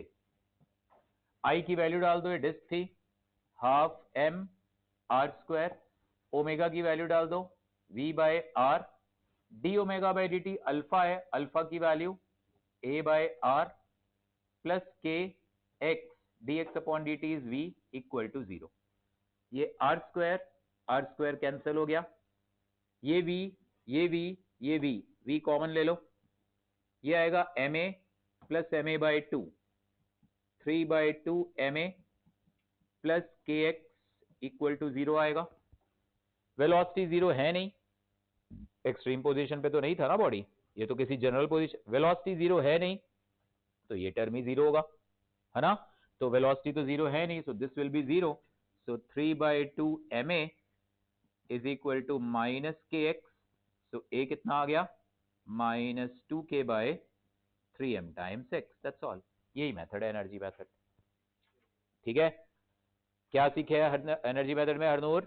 Mean position पे फोर्सेस लिखो, मीन पोजीशन से किसी जनरल डिस्टेंस पे काइनेटिक और पोटेंशियल लिखो, उसके डिफरेंशिएशन को 0 करो, दैट्स ऑल। आपको टाइम पीरियड खुद ब खुद मिल जाएगा। a equal to minus omega square X type की कंडीशन, या alpha equal to minus omega square theta आ जाएगा एंगुलर एसएचएम है तो, ओके।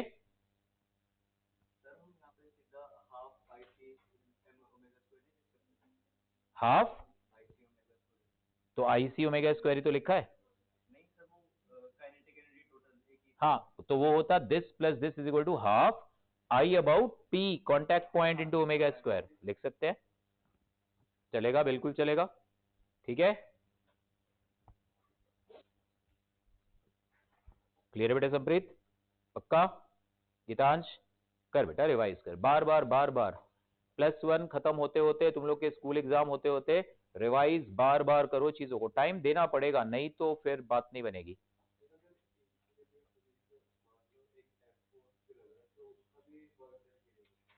वर्क डन मैंने कहीं गिना ही नहीं है, मैंने तो टोटल मैकेनिकल एनर्जी लिखी है। अगर फोर्स है तो फिर यार मैकेनिकल एनर्जी उस केस में कंजर्व ही नहीं होगी, उस केस में कंजर्व नहीं होगी मैकेनिकल एनर्जी, है ना। फिर उसको बेटर है फोर्सेस मेथड से ही डील करना। वो ये सब चीजें जब न्यूमेरिकल सॉल्विंग करोगे तो इस तरह के वेरिएशन सामने आएंगे।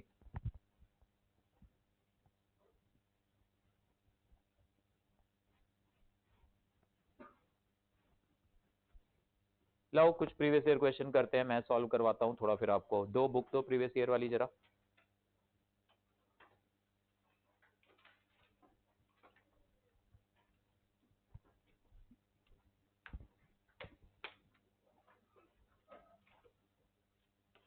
है बुक की नहीं? अरे अभी नहीं, वैसे है कि नहीं है? यार बहुत लापरवाही करते हो। लापरवाही हो और क्या है? अरे यार तो प्रीवियस ईयर तो हम रोटेशन और उस टाइम से ही बच्चे कई कर रहे हैं।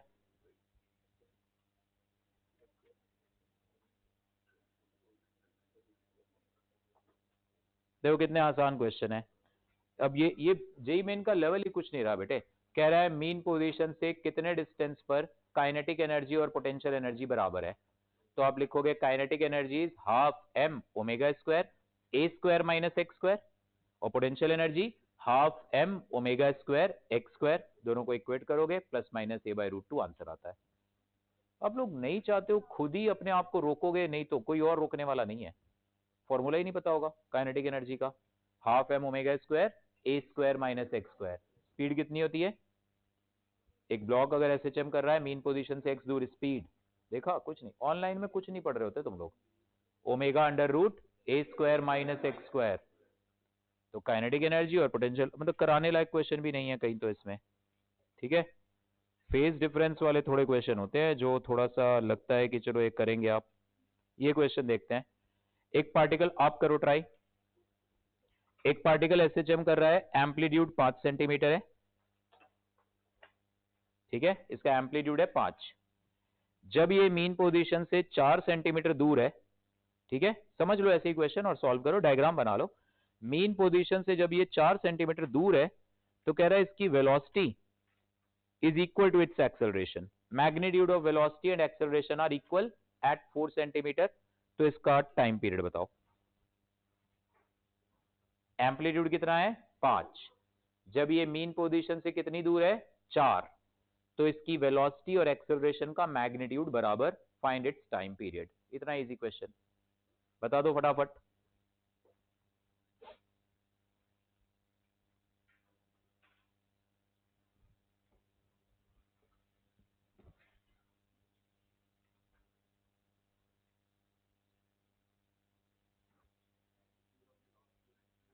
इक्वल है,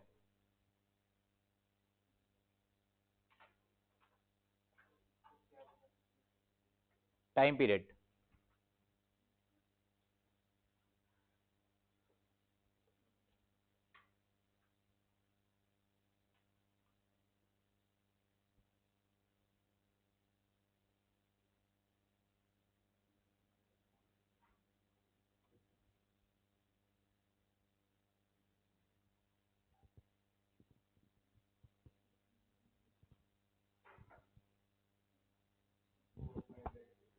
फोर पाई बाय 3, समग्र कह रहा है 4 पाई। एम्पलीट्यूड कितना है इसका? 5। मीन पोजीशन से जब ये 4 सेंटीमीटर पे है, इसके एक्सेलरेशन का मैग्नीट्यूड क्या आएगा? Omega square x. डिस्टेंस को चलो मैं सेंटीमीटर में ही रहने दे रहा हूं। वेलोसिटी इसकी कितनी आएगी? Omega under root a square minus X square, है ना? बेटर है मीटर में कर ही लेते हैं क्योंकि यहाँ पे ए स्क्वायर एक्स स्क्वायर आ रहा है, वहां पे एक्स आ रहा है। कह रहा है मीन पोजीशन से 4 सेंटीमीटर दूर एक्सेलरेशन और वेलोसिटी के मैग्नीट्यूड बराबर है।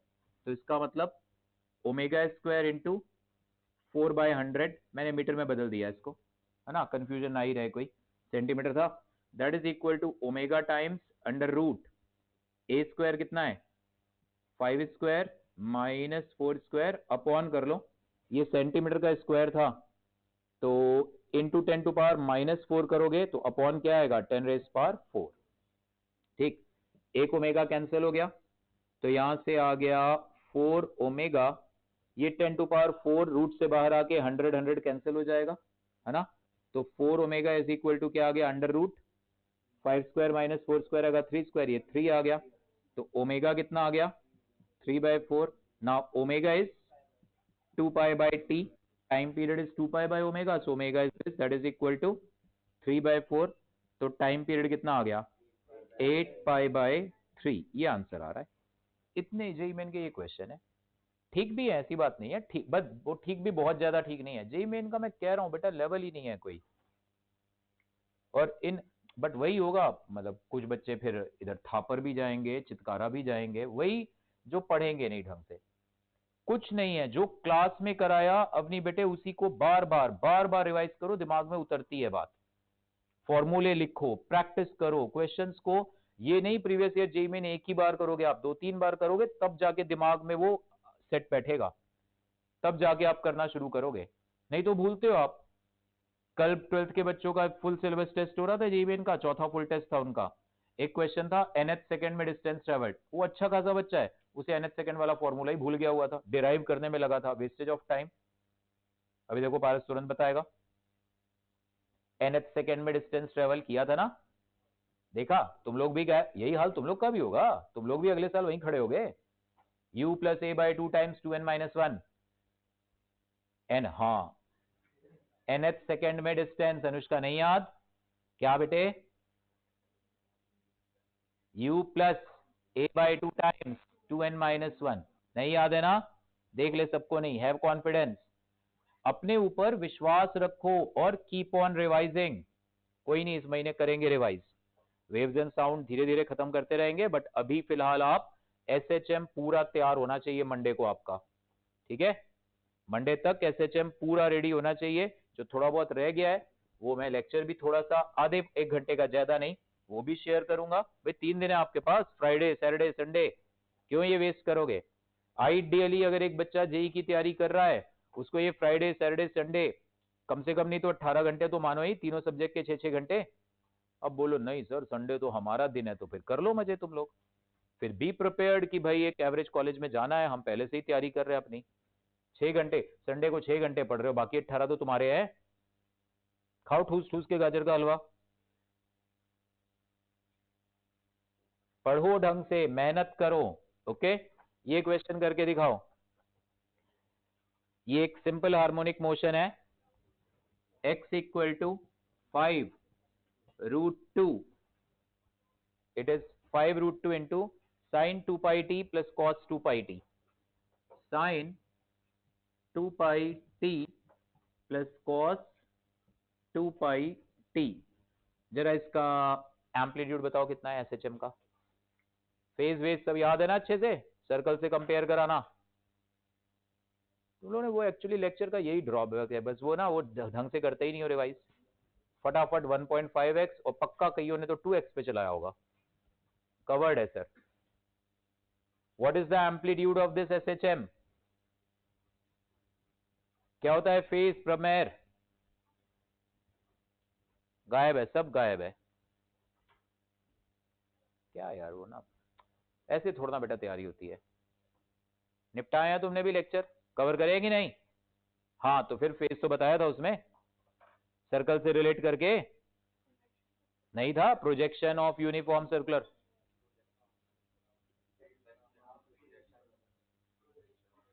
चलो ये बताओ 5√2 sign 2 pi t plus cos 2 pi T, इसका एसएचएम का एम्पलीट्यूड क्या है।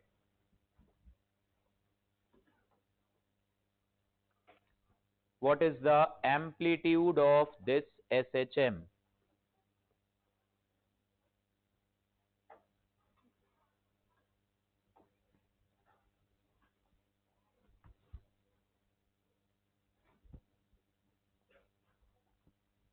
बताइए,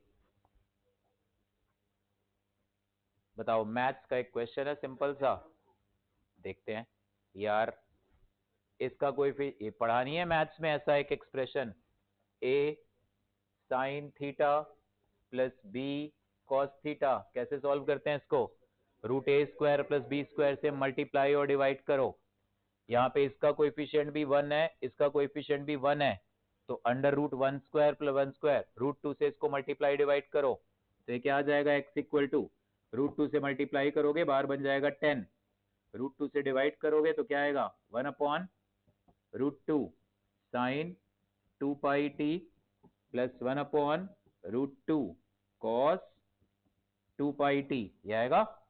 दिस कैन बी, साफ दिख रहा है एम्पलीट्यूड इज 10 आएगा, ये 10, ये 1/√2 को मैं cos π/4 लिख दूंगा, तो ये क्या बन जाएगा, sign 2 pi T cos π/4 plus cos 2 pi t sign π/4, ये बन जाएगा 10 times sign of 2 pi t plus pi by 4। तो ये SHM हो गया। ये पाई बाय 4 क्या रिप्रेजेंट करता है? Initial phase. वो देखो पढ़ा है बच्चे ने। वैसे नहीं बनोगे फिर यार, हम भी एक स्टेज के बाद, मैं सच बोल रहा हूं, परवाह नहीं करेंगे भाई, प्यार से समझाते रहेंगे हर वक्त, लेकिन ये पढ़ाई हमारे पढ़ाने से नहीं हो पाएगी। हमारे पढ़ाने के बाद आपकी सेल्फ स्टडी करना डबल ज्यादा जरूरी है। ये 30% है, 70%, 80% आपका अपना एफर्ट है। वो भी तो है ना, साथ बैठा कर रहा है। तुम्हें फेज फेज नाम से ही नहीं याद आ रहा। दैट शोज कि तुमने कितनी सिंसियरिटी से उस लेक्चर को देखा है। यार तुम लोग अपने करियर के साथ ही मजाक करने में लगे हुए हो, आलस इतना ज्यादा डोमिनेट कर रहा है तो करो फिर, इट्स ओके। रिजल्ट वही आएगा, मतलब 5-7 बच्चे IIT में चले जाएंगे, बाकी फिर उसके बाद पैक वगैरह थोड़े, फिर बाकी और इतने कॉलेजेस हैं वो मोटी मोटी फीस लेने को तैयार बैठे हैं, और तुम लोग तैयार बैठे हो। मम्मी पापा के पास बहुत पैसे हैं, क्या हुआ, दे देंगे वो।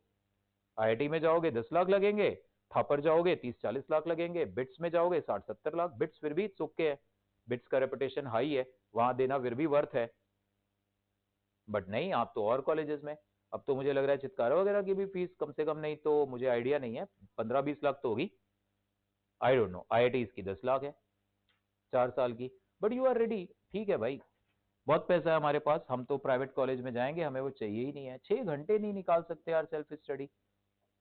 पैशन लेके आओ अपने अंदर काम करने का, और उस चीज से अपनी बेटे ऊपर उठो। हम नहीं, ये ऐसे ये सबसे ऊपर उठना है, मेहनत करनी है, जुनून होना चाहिए काम करने का। उन्हीं चीजों को मैं बता रहा हूं, बार बार रिवाइज करो। जेईई मेन में 200 नंबर 180 नंबर तो कहीं नहीं गए ऐसे बच्चे के। उन्हीं चीजों को, इसको फिर घर पे प्रैक्टिस करो, दोबारा दिमाग में उतारो। ऐसा कहीं एक्सप्रेशन दिखेगा हम फिर से ऐसे ही सोचेंगे, बट नहीं, गायब होते हो आप तो। This pi by 4 is called what? Initial phase. याद है, सर्कल बना के क्वेश्चंस करे थे, देखे कितना याद है, जरा एक क्वेश्चन उसका भी करते हैं, जहां सर्कल से रिलेट करके करे थे क्वेश्चंस। यार हम चाहते हैं उस चीजों को यूज करके आगे बढ़ाएं, ताकि मैं क्लास में आपको और ज्यादा क्वेश्चंस की प्रैक्टिस कराऊं, एंड वी विल डू। जो नहीं पढ़ रहा वो तो वैसे भी मेरे क्लास में पढ़ाने के बाद भी भूलेगा, उसके पे उनसे जादू हो जाएगा कि क्लास में आप सुन लेगा तो उसे सब सदा के लिए याद रहेगा, वो तो वैसे भी महीने बाद भूलेगा।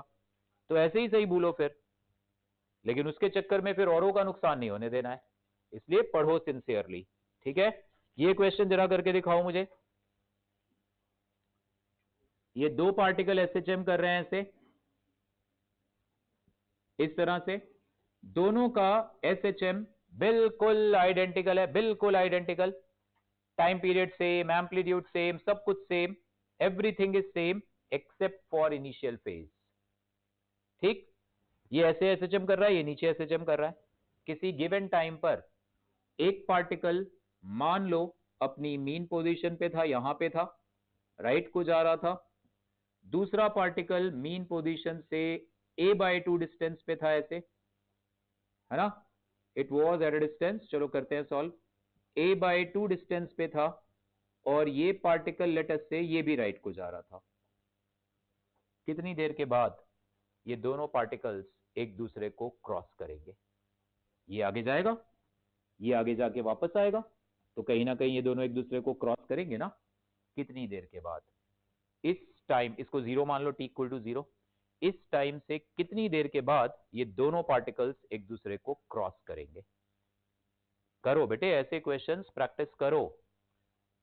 तुम लोग ऐसे करोगे तो क्या स्टूडियो है, मैं 15-20 मिनट की रिकॉर्डिंग करके डाल दूंगा, सो दैट आप हफ्ते में 7-7.5 घंटे के और टाइम यूटिलाइज करो, प्रॉब्लम्स प्रैक्टिस करो। करते ही नहीं है बच्चे। कर बच्चे, मेहनत कर, 1.5 साल की बात है। वैसे ट्रूली स्पीकिंग मेहनत की आदत तो होनी चाहिए। कल को कॉलेजेस में जाओगे तो वहां पे खेलो कूदोगे भी, बहुत सारी एक्टिविटीज भी होती हैं, बट पढ़ाई भी तो होगी। मतलब इन शॉर्ट अपने आप को एक्टिव बनाओ, आलसी वाली लाइफ नहीं होनी चाहिए, सोए पड़े हैं।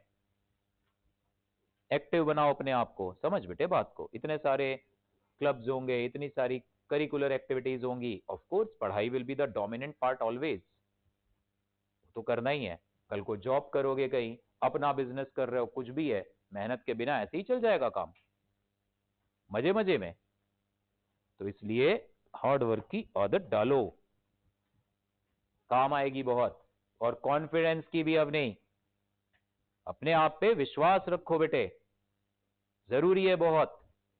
जो मर्जी हो, विश्वास अपने से हटना नहीं चाहिए। कर लेंगे हम, और करो भी। एक होते ना हवा में उड़ते, कर लेंगे हम, वो करते कुछ नहीं है। वैसे भी नहीं बनना है करण। बताओ, सर्कुलर मोशन से कंपेयर करो।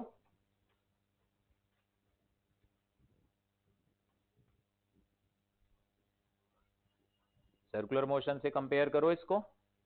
पूरा तैयार करके आओ एसएचएम मंडे तक।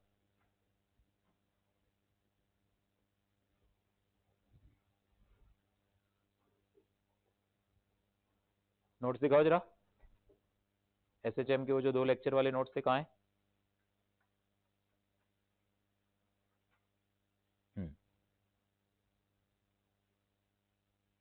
ये क्या लिखा है? ये कौन सा सिंबल है? अच्छा, एरो बना, एक्स। देख, खुद ही को नहीं पता। तुमने एक लाइन खींच के एरो लगाया था ऐसे।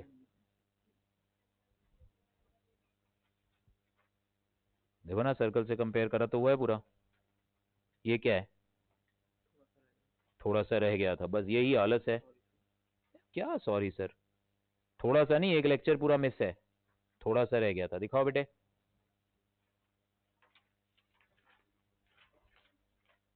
वन एक्स पे चलाओ, ध्यान से सुनो, जैसे क्लास में तसल्ली से पढ़ते हो ऐसे करो काम। एसएचएम एज प्रोजेक्शन ऑफ, इसी को यूज करके करना है। बातें नहीं पारस, इधर बैठ के भी चैन नहीं पड़ रहा तुमको। ये वाला क्वेश्चन अब कल क्लास में करा तो दिया था हमने। Springs in series parallel, kinetic and potential energy. पूरा नहीं है भाई ये। देखो इधर, इसको सर्कुलर मोशन से कंपेयर करके करेंगे हम, ठीक है। व्हाट आई डू इज, ये हमने सर्कल ड्रॉ करा ऐसे, ऊपर से लाइट गिराएंगे तो इस सर्कल में घूमते पार्टिकल की जो नीचे शैडो आएगी वो मुझे एसएचएम दिखाएगी इस पार्टिकल का, ठीक है। 2 पार्टिकल है यहां पे, अलग अलग दिखा देते हैं दोनों को। 2 पार्टिकल एसएचएम कर रहे हैं ना, तो दोनों को मैं एक ही सर्कल पे चला दूंगा। एक को ब्लैक कलर से दिखा रहे हैं, एक को रेड कलर से, ठीक। ऊपर वाले को ब्लैक से दिखा रहे हैं। मीन पोजीशन पे वो कहां था, सॉरी t=0 पे वो कहां था, मीन पे। मीन पे था तो उसके करस्पॉन्डिंग सर्कल में घूमता पार्टिकल ये रहा, और ये रही उसकी शैडो। सर्कल वालों को एंटी क्लॉकवाइज सेंस में मैं घुमाऊंगा, आप भी ऐसे ही घुमाना ओमेगा से। सर्कल से कंपेयर करने का फायदा मालूम है क्या है? ये एसएचएम वाली शैडो, तो इसकी स्पीड बढ़ रही है घट रही है, बढ़ रही है घट रही है ना, वेरिएबल है। मीन पोजीशन के जितना पास होगा स्पीड उतनी तेज होगी। लेकिन जो इसका सर्कुलर वाला पार्ट है वो यूनिफॉर्म मोशन कर रहा है। ये सर्कल वाला कांस्टेंट ओमेगा से घूम रहा है, लेकिन इसकी परछाई ये वेरिएबल वेलोसिटी से, ठीक। तो t=0 पर पहला पार्टिकल कहां है, मीन पोजीशन पर। दूसरा कहां है, a/2 आगे। तो ये मीन पोजीशन से a/2 आगे यहां पर है, तो इसके करस्पॉन्डिंग ये शैडो यहां पे होगी। ये सर्कुलर वाला पार्टिकल यहां पे होगा। और क्योंकि बेटा ये डिस्टेंस कितनी है, a/2, तो ये डिस्टेंस कितनी होगी, a/2, और ये सर्कल का रेडियस एम्पलीट्यूड है, ये a/2, ये a, तो ये एंगल कितना आएगा, π/6। यानी तुम कह सकते हो इन दोनों पार्टिकल्स के बीच फेज डिफरेंस कितना है, π/6। अब सुनना मेरी बात, अब ये वो दोनों थे पार्टिकल। सर्कल से कंपेयर करने का अवनी बेटे फायदा क्या, सर्कल वाले का motion unitary method, uniform motion है, ये कांस्टेंट ओमेगा से घूमेंगे। मेरा क्वेश्चन क्या है, ये दोनों एक दूसरे को क्रॉस कब करेंगे ना, तो ये जब ऐसे घूमते हुए, ऊपर से लाइट गिर रही है, ब्लैक वाले की शेडो यहां होगी, रेड वाले की शेडो यहां, ये जब घूमते घूमते घूमते घूमते घूमते, गौर से सुनते चलना, ऐसे आएंगे। ये ऊपर से लाइट गिराओ, रेड वाले की और ब्लैक वाले की शेडो ओवरलैप नहीं करेगी, इस पोजीशन पे आएंगे, तो नीचे इन दोनों की जो शेडो है, those two will cross each other, ठीक। तो और इनके बीच का एंगल π/6 रहेगा, क्यों, दोनों सेम ओमेगा से घूम रहे हैं, दोनों सेम ओमेगा से घूम रहे हैं, तो दोनों के बीच का एंगल तो सेम रहेगा हमेशा। Are you getting it? तो इसका मतलब जिस वक्त ये दोनों एक दूसरे को क्रॉस करेंगे, उस वक्त का फिर से सर्कल वाला, और ये घर पे आप भी, it is all about practice. मैं कहता हूं क्लास में करे काम कोई फिजिक्स केमिस्ट्री मैथ्स के, घर में जाके दोबारा किया करो उसे खुद से रफ कॉपी में। तो ये हमने सर्कल बनाया, ठीक, ये हॉरिजॉन्टल लाइन, ब्लैक वाला यहां पे होगा इस जगह पे, रेड वाला सेम एंगल ऊपर होगा, सेम एंगल, तभी तो दोनों की शेडो नीचे क्रॉस करेगी। मैं नीचे अब वो दिखा नहीं रहा वहां पे, है ना, टाइम सेव करने के लिए, समझ गए। एंगल कितना है इनके बीच का, π/6, तो फिर ये एंगल कितना होगा, π/12, ये भी कितना होगा, π/12। तो अब किसी भी एक पार्टिकल को उठा लो, ब्लैक वाले को उठा लो, ब्लैक वाला पहले यहां था, अब कहां पे है, हॉरिजॉन्टल से π/12 नीचे, यानी कितना घूम गया टोटल, कितना घूम गया टोटल, π/2 माइनस π/12, है ना, कितने टाइम में घूमा, t, और कांस्टेंट ओमेगा से घूम रहा है, तो किसी भी टाइम t में कितना घूमेगा, ओमेगा टी। सो अब आप लिख दोगे omega T is equal to π/2 minus π/12, that's all, T आ गया, क्वेश्चन खत्म। ओमेगा को तुम लिख दो 2π/T इंटू स्मॉल टी, ये 12 एलसीएम लिया, क्या आएगा, 6π माइनस पाई, 5π/12, पाई कैंसिल हो गया, सो टाइम कितना आ गया, 5t/24। इतने टाइम के बाद ये दोनों पार्टिकल्स एक दूसरे को क्रॉस करेंगे, समझ आई बात। ऐसे क्यों सर्कल से कंपेयर करना अच्छा, क्योंकि सर्कल वाला मोशन यूनिफॉर्म ओमेगा पे, तो मैं उस पे यूनिटरी मेथड लगा सकता हूं। किसी भी टाइम टी में सर्कल वाला कितना घूमेगा, ओमेगा टी। शैडो वाले एसएचएम को नहीं बोल सकते वी टी, वी वेरिएबल है भाई, उसका डिस्टेंस तुम नहीं बोलते सर वी टी लगा लो, वी टी कैसे कर लें, वी तो वेरिएबल है। Are you getting the point, पक्का। चल लक्ष्य बताएगा, इसको नोट करो, बताया है प्रोजेक्शन, बस वही है, उसको अप्लाई करना नहीं बताया था तो तुम नहीं कर पाए, हो गया था, वेरी गुड। पारस फोकस कर बेटा प्लीज, पूरा फोकस, अब इसको दिमाग में उतार, इसको दिमाग में चला, बजाय कि इधर उधर, नुकसान होगा बेटा। तू भी इतना अच्छा बच्चा है, वो भी इतना अच्छा है, दोनों आईआईटी दिल्ली इकट्ठे जाना, कितनी खुशी लगेगी, है ना, बढ़िया, यहाँ से साथ में जा रहे हैं, हाँ भाई चल, सेमेस्टर ब्रेक खत्म, वापस चल, तो मेहनत करो सब लोग। वंश बढ़िया, कितना अच्छा लगेगा, सुबह सुबह तू कॉलेज जाएगा, क्लास अटेंड करेगा। कुछ और कहने लगा था मैं कुछ नहीं बोला, ये बोला ये गंदा बच्चा है। करो यार, तुम लोग अपने लिए नहीं मेहनत कर सकते हो, फिर क्या फायदा, क्या बंद, तेरी पिटाई हो जाएगी, क्लास चलने दे, जब तक मैं नहीं बोलूंगा तेरे को मैं सुधारता हूँ अभी बहुत अब इसमें एक और क्वेश्चन करो, दूसरा।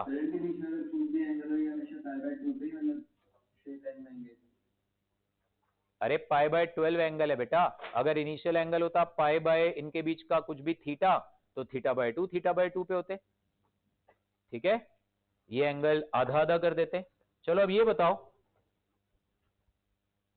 इन दोनों पार्टिकल्स के बीच डिस्टेंस मैक्सिमम कब होगा, इस वक्त इन दोनों के बीच का डिस्टेंस क्या है, a/2।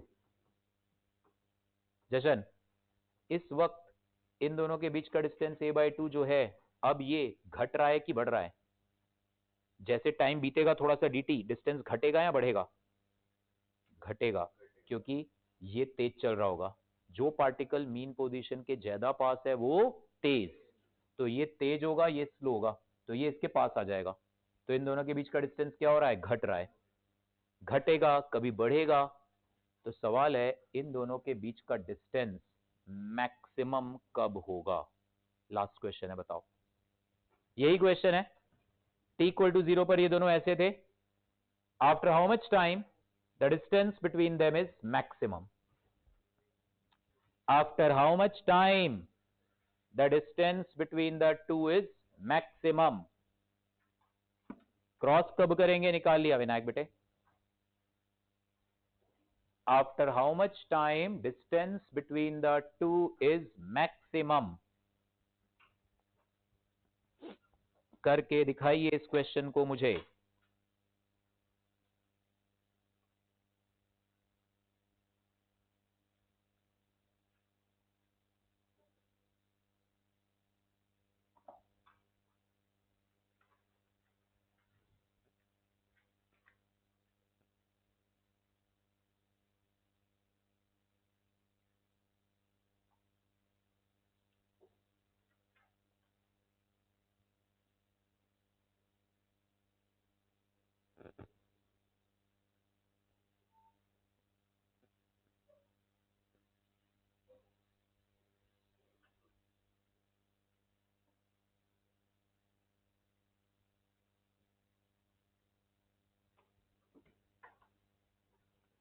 ऐसे ही कुछ सोचो, दिमाग लगाओ। अच्छा मुझे ये बताओ भव्या बेटा, जब इन दोनों के बीच का डिस्टेंस मैक्सिमम होगा तो क्या खास बात होगी? काइनेमैटिक्स पे वापस चलो। हाईवे पे दो कारें चल रही हैं, दोनों के बीच का डिस्टेंस x मैक्सिमम, तो dx बाई dt 0, तो दोनों की उस वक्त वेलोसिटी सेम। अगर दोनों की वेलोसिटी सेम तो अरे सोचो भाई, मीन पोजीशन से दोनों की दूरी सेम, क्योंकि वेलोसिटी तो होती है omega under root a square minus X square. अगर मैं कह रहा हूं एसएचएम करते दो पार्टिकल्स की स्पीड सेम है, तो दोनों की मीन पोजीशन से दूरी सेम होनी चाहिए। तो इसकी पक्की बात है कि जिस वक्त इनके बीच का डिस्टेंस मैक्सिमम आएगा, एक मीन पोजीशन के जितना राइट होगा, दूसरा मीन पोजीशन के उतना ही लेफ्ट। 11t बाय लक्ष्य बेटे, उस वक्त पता है क्या होगा? मैं नहीं करूंगा, आप करना। ये दोनों पार्टिकल यहां घूमते हुए यहां से पाई बाय 12 इधर, पाई बाय 12 इधर आ जाएंगे, क्योंकि इस मीन पाई बाय 12 इधर इधर, तो इन दोनों की शैडो मीन पोजीशन से बराबर दूर होगी। तो ब्लैक वाले को देखोगे टोटल कितना घूम गया होगा? Pi minus pi by 12। तो यहां पे बस पाई माइनस पाई बाय 12 आएगा, you will get the answer. But खाली ये मत रटो, अच्छा सर पाई कर दें, ओके सर कर दिया। समझो भी उसको, जब इन दोनों पार्टिकल्स के ये जो सर्कल वाले वेक्टर्स हैं ऐसे हो जाएंगे, ये vertical line was mean position, एक मीन पोजीशन के जितना राइट होगा दूसरा उतना ही लेफ्ट होगा, और बीच का एंगल तो पाई बाय 6 था, तो आधा क्या होगा? Pi by 12, pi by 12। यानी ब्लैक वाला कितना घूम गया? ये नीचे था, ये पूरा घूम के यहां तक आ गया, पाई माइनस पाई बाय 12। ऐसे करो, मैक्सिमम सेपरेशन आ जाएगा, ओवरलैपिंग आ जाएगी। कुछ और पूछा तो वो भी बता देंगे हम। तो सर्कल से कंपेयर करने का लावण्या बेटे फायदा क्या? क्योंकि सर्कल वाला motion is uniform, omega constant है, तो मैं यूनिटरी मेथड लगाऊंगा। किसी भी टाइम टी में वो सर्कल वाला कितना घूमेगा? ओमेगा टी, और ओमेगा को लिख दूंगा 2 पाई बाय टी। तो ये मेथड भी याद रखना, काम आएंगे बहुत, सर्कल से कंपेयर करना इसको। फेज डिफरेंस चाहिए दो पार्टिकल के बीच का, जैसे यही पूछ लेता, इन दो पार्टिकल्स के बीच what is the phase difference? Pi by 6 आ रहा है फेज डिफरेंस। फेज समझा था ना अच्छे से? एक बार दोबारा बता दूंगा, कोई चक्कर नहीं है मंडे को, बट वो आप भी देखोगे, मैं कुछ काम दूंगा अभी देखने के लिए। और मंडे को टेस्ट एसएचएम, तो ये अगले 3 दिन पूरा आप प्रीवियस ईयर क्वेश्चंस करो एसएचएम के, कम से कम नहीं तो प्रीवियस ईयर के 50 क्वेश्चन करो प्रैक्टिस, थ्योरी रिवाइज करो, 50 ना सही 30 करो, थ्योरी अच्छे से रिवाइज करो, है ना? मंडे को टेस्ट होगा, पक्का होगा टेस्ट, ऑब्जेक्टिव क्वेश्चन ही दूंगा मैं। नहीं बेटे कल कोई पार्टी नहीं है।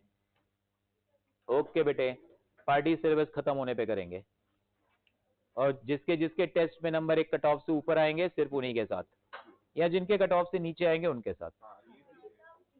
सब ठीक है ना? 0 नंबर। ओके बेटे।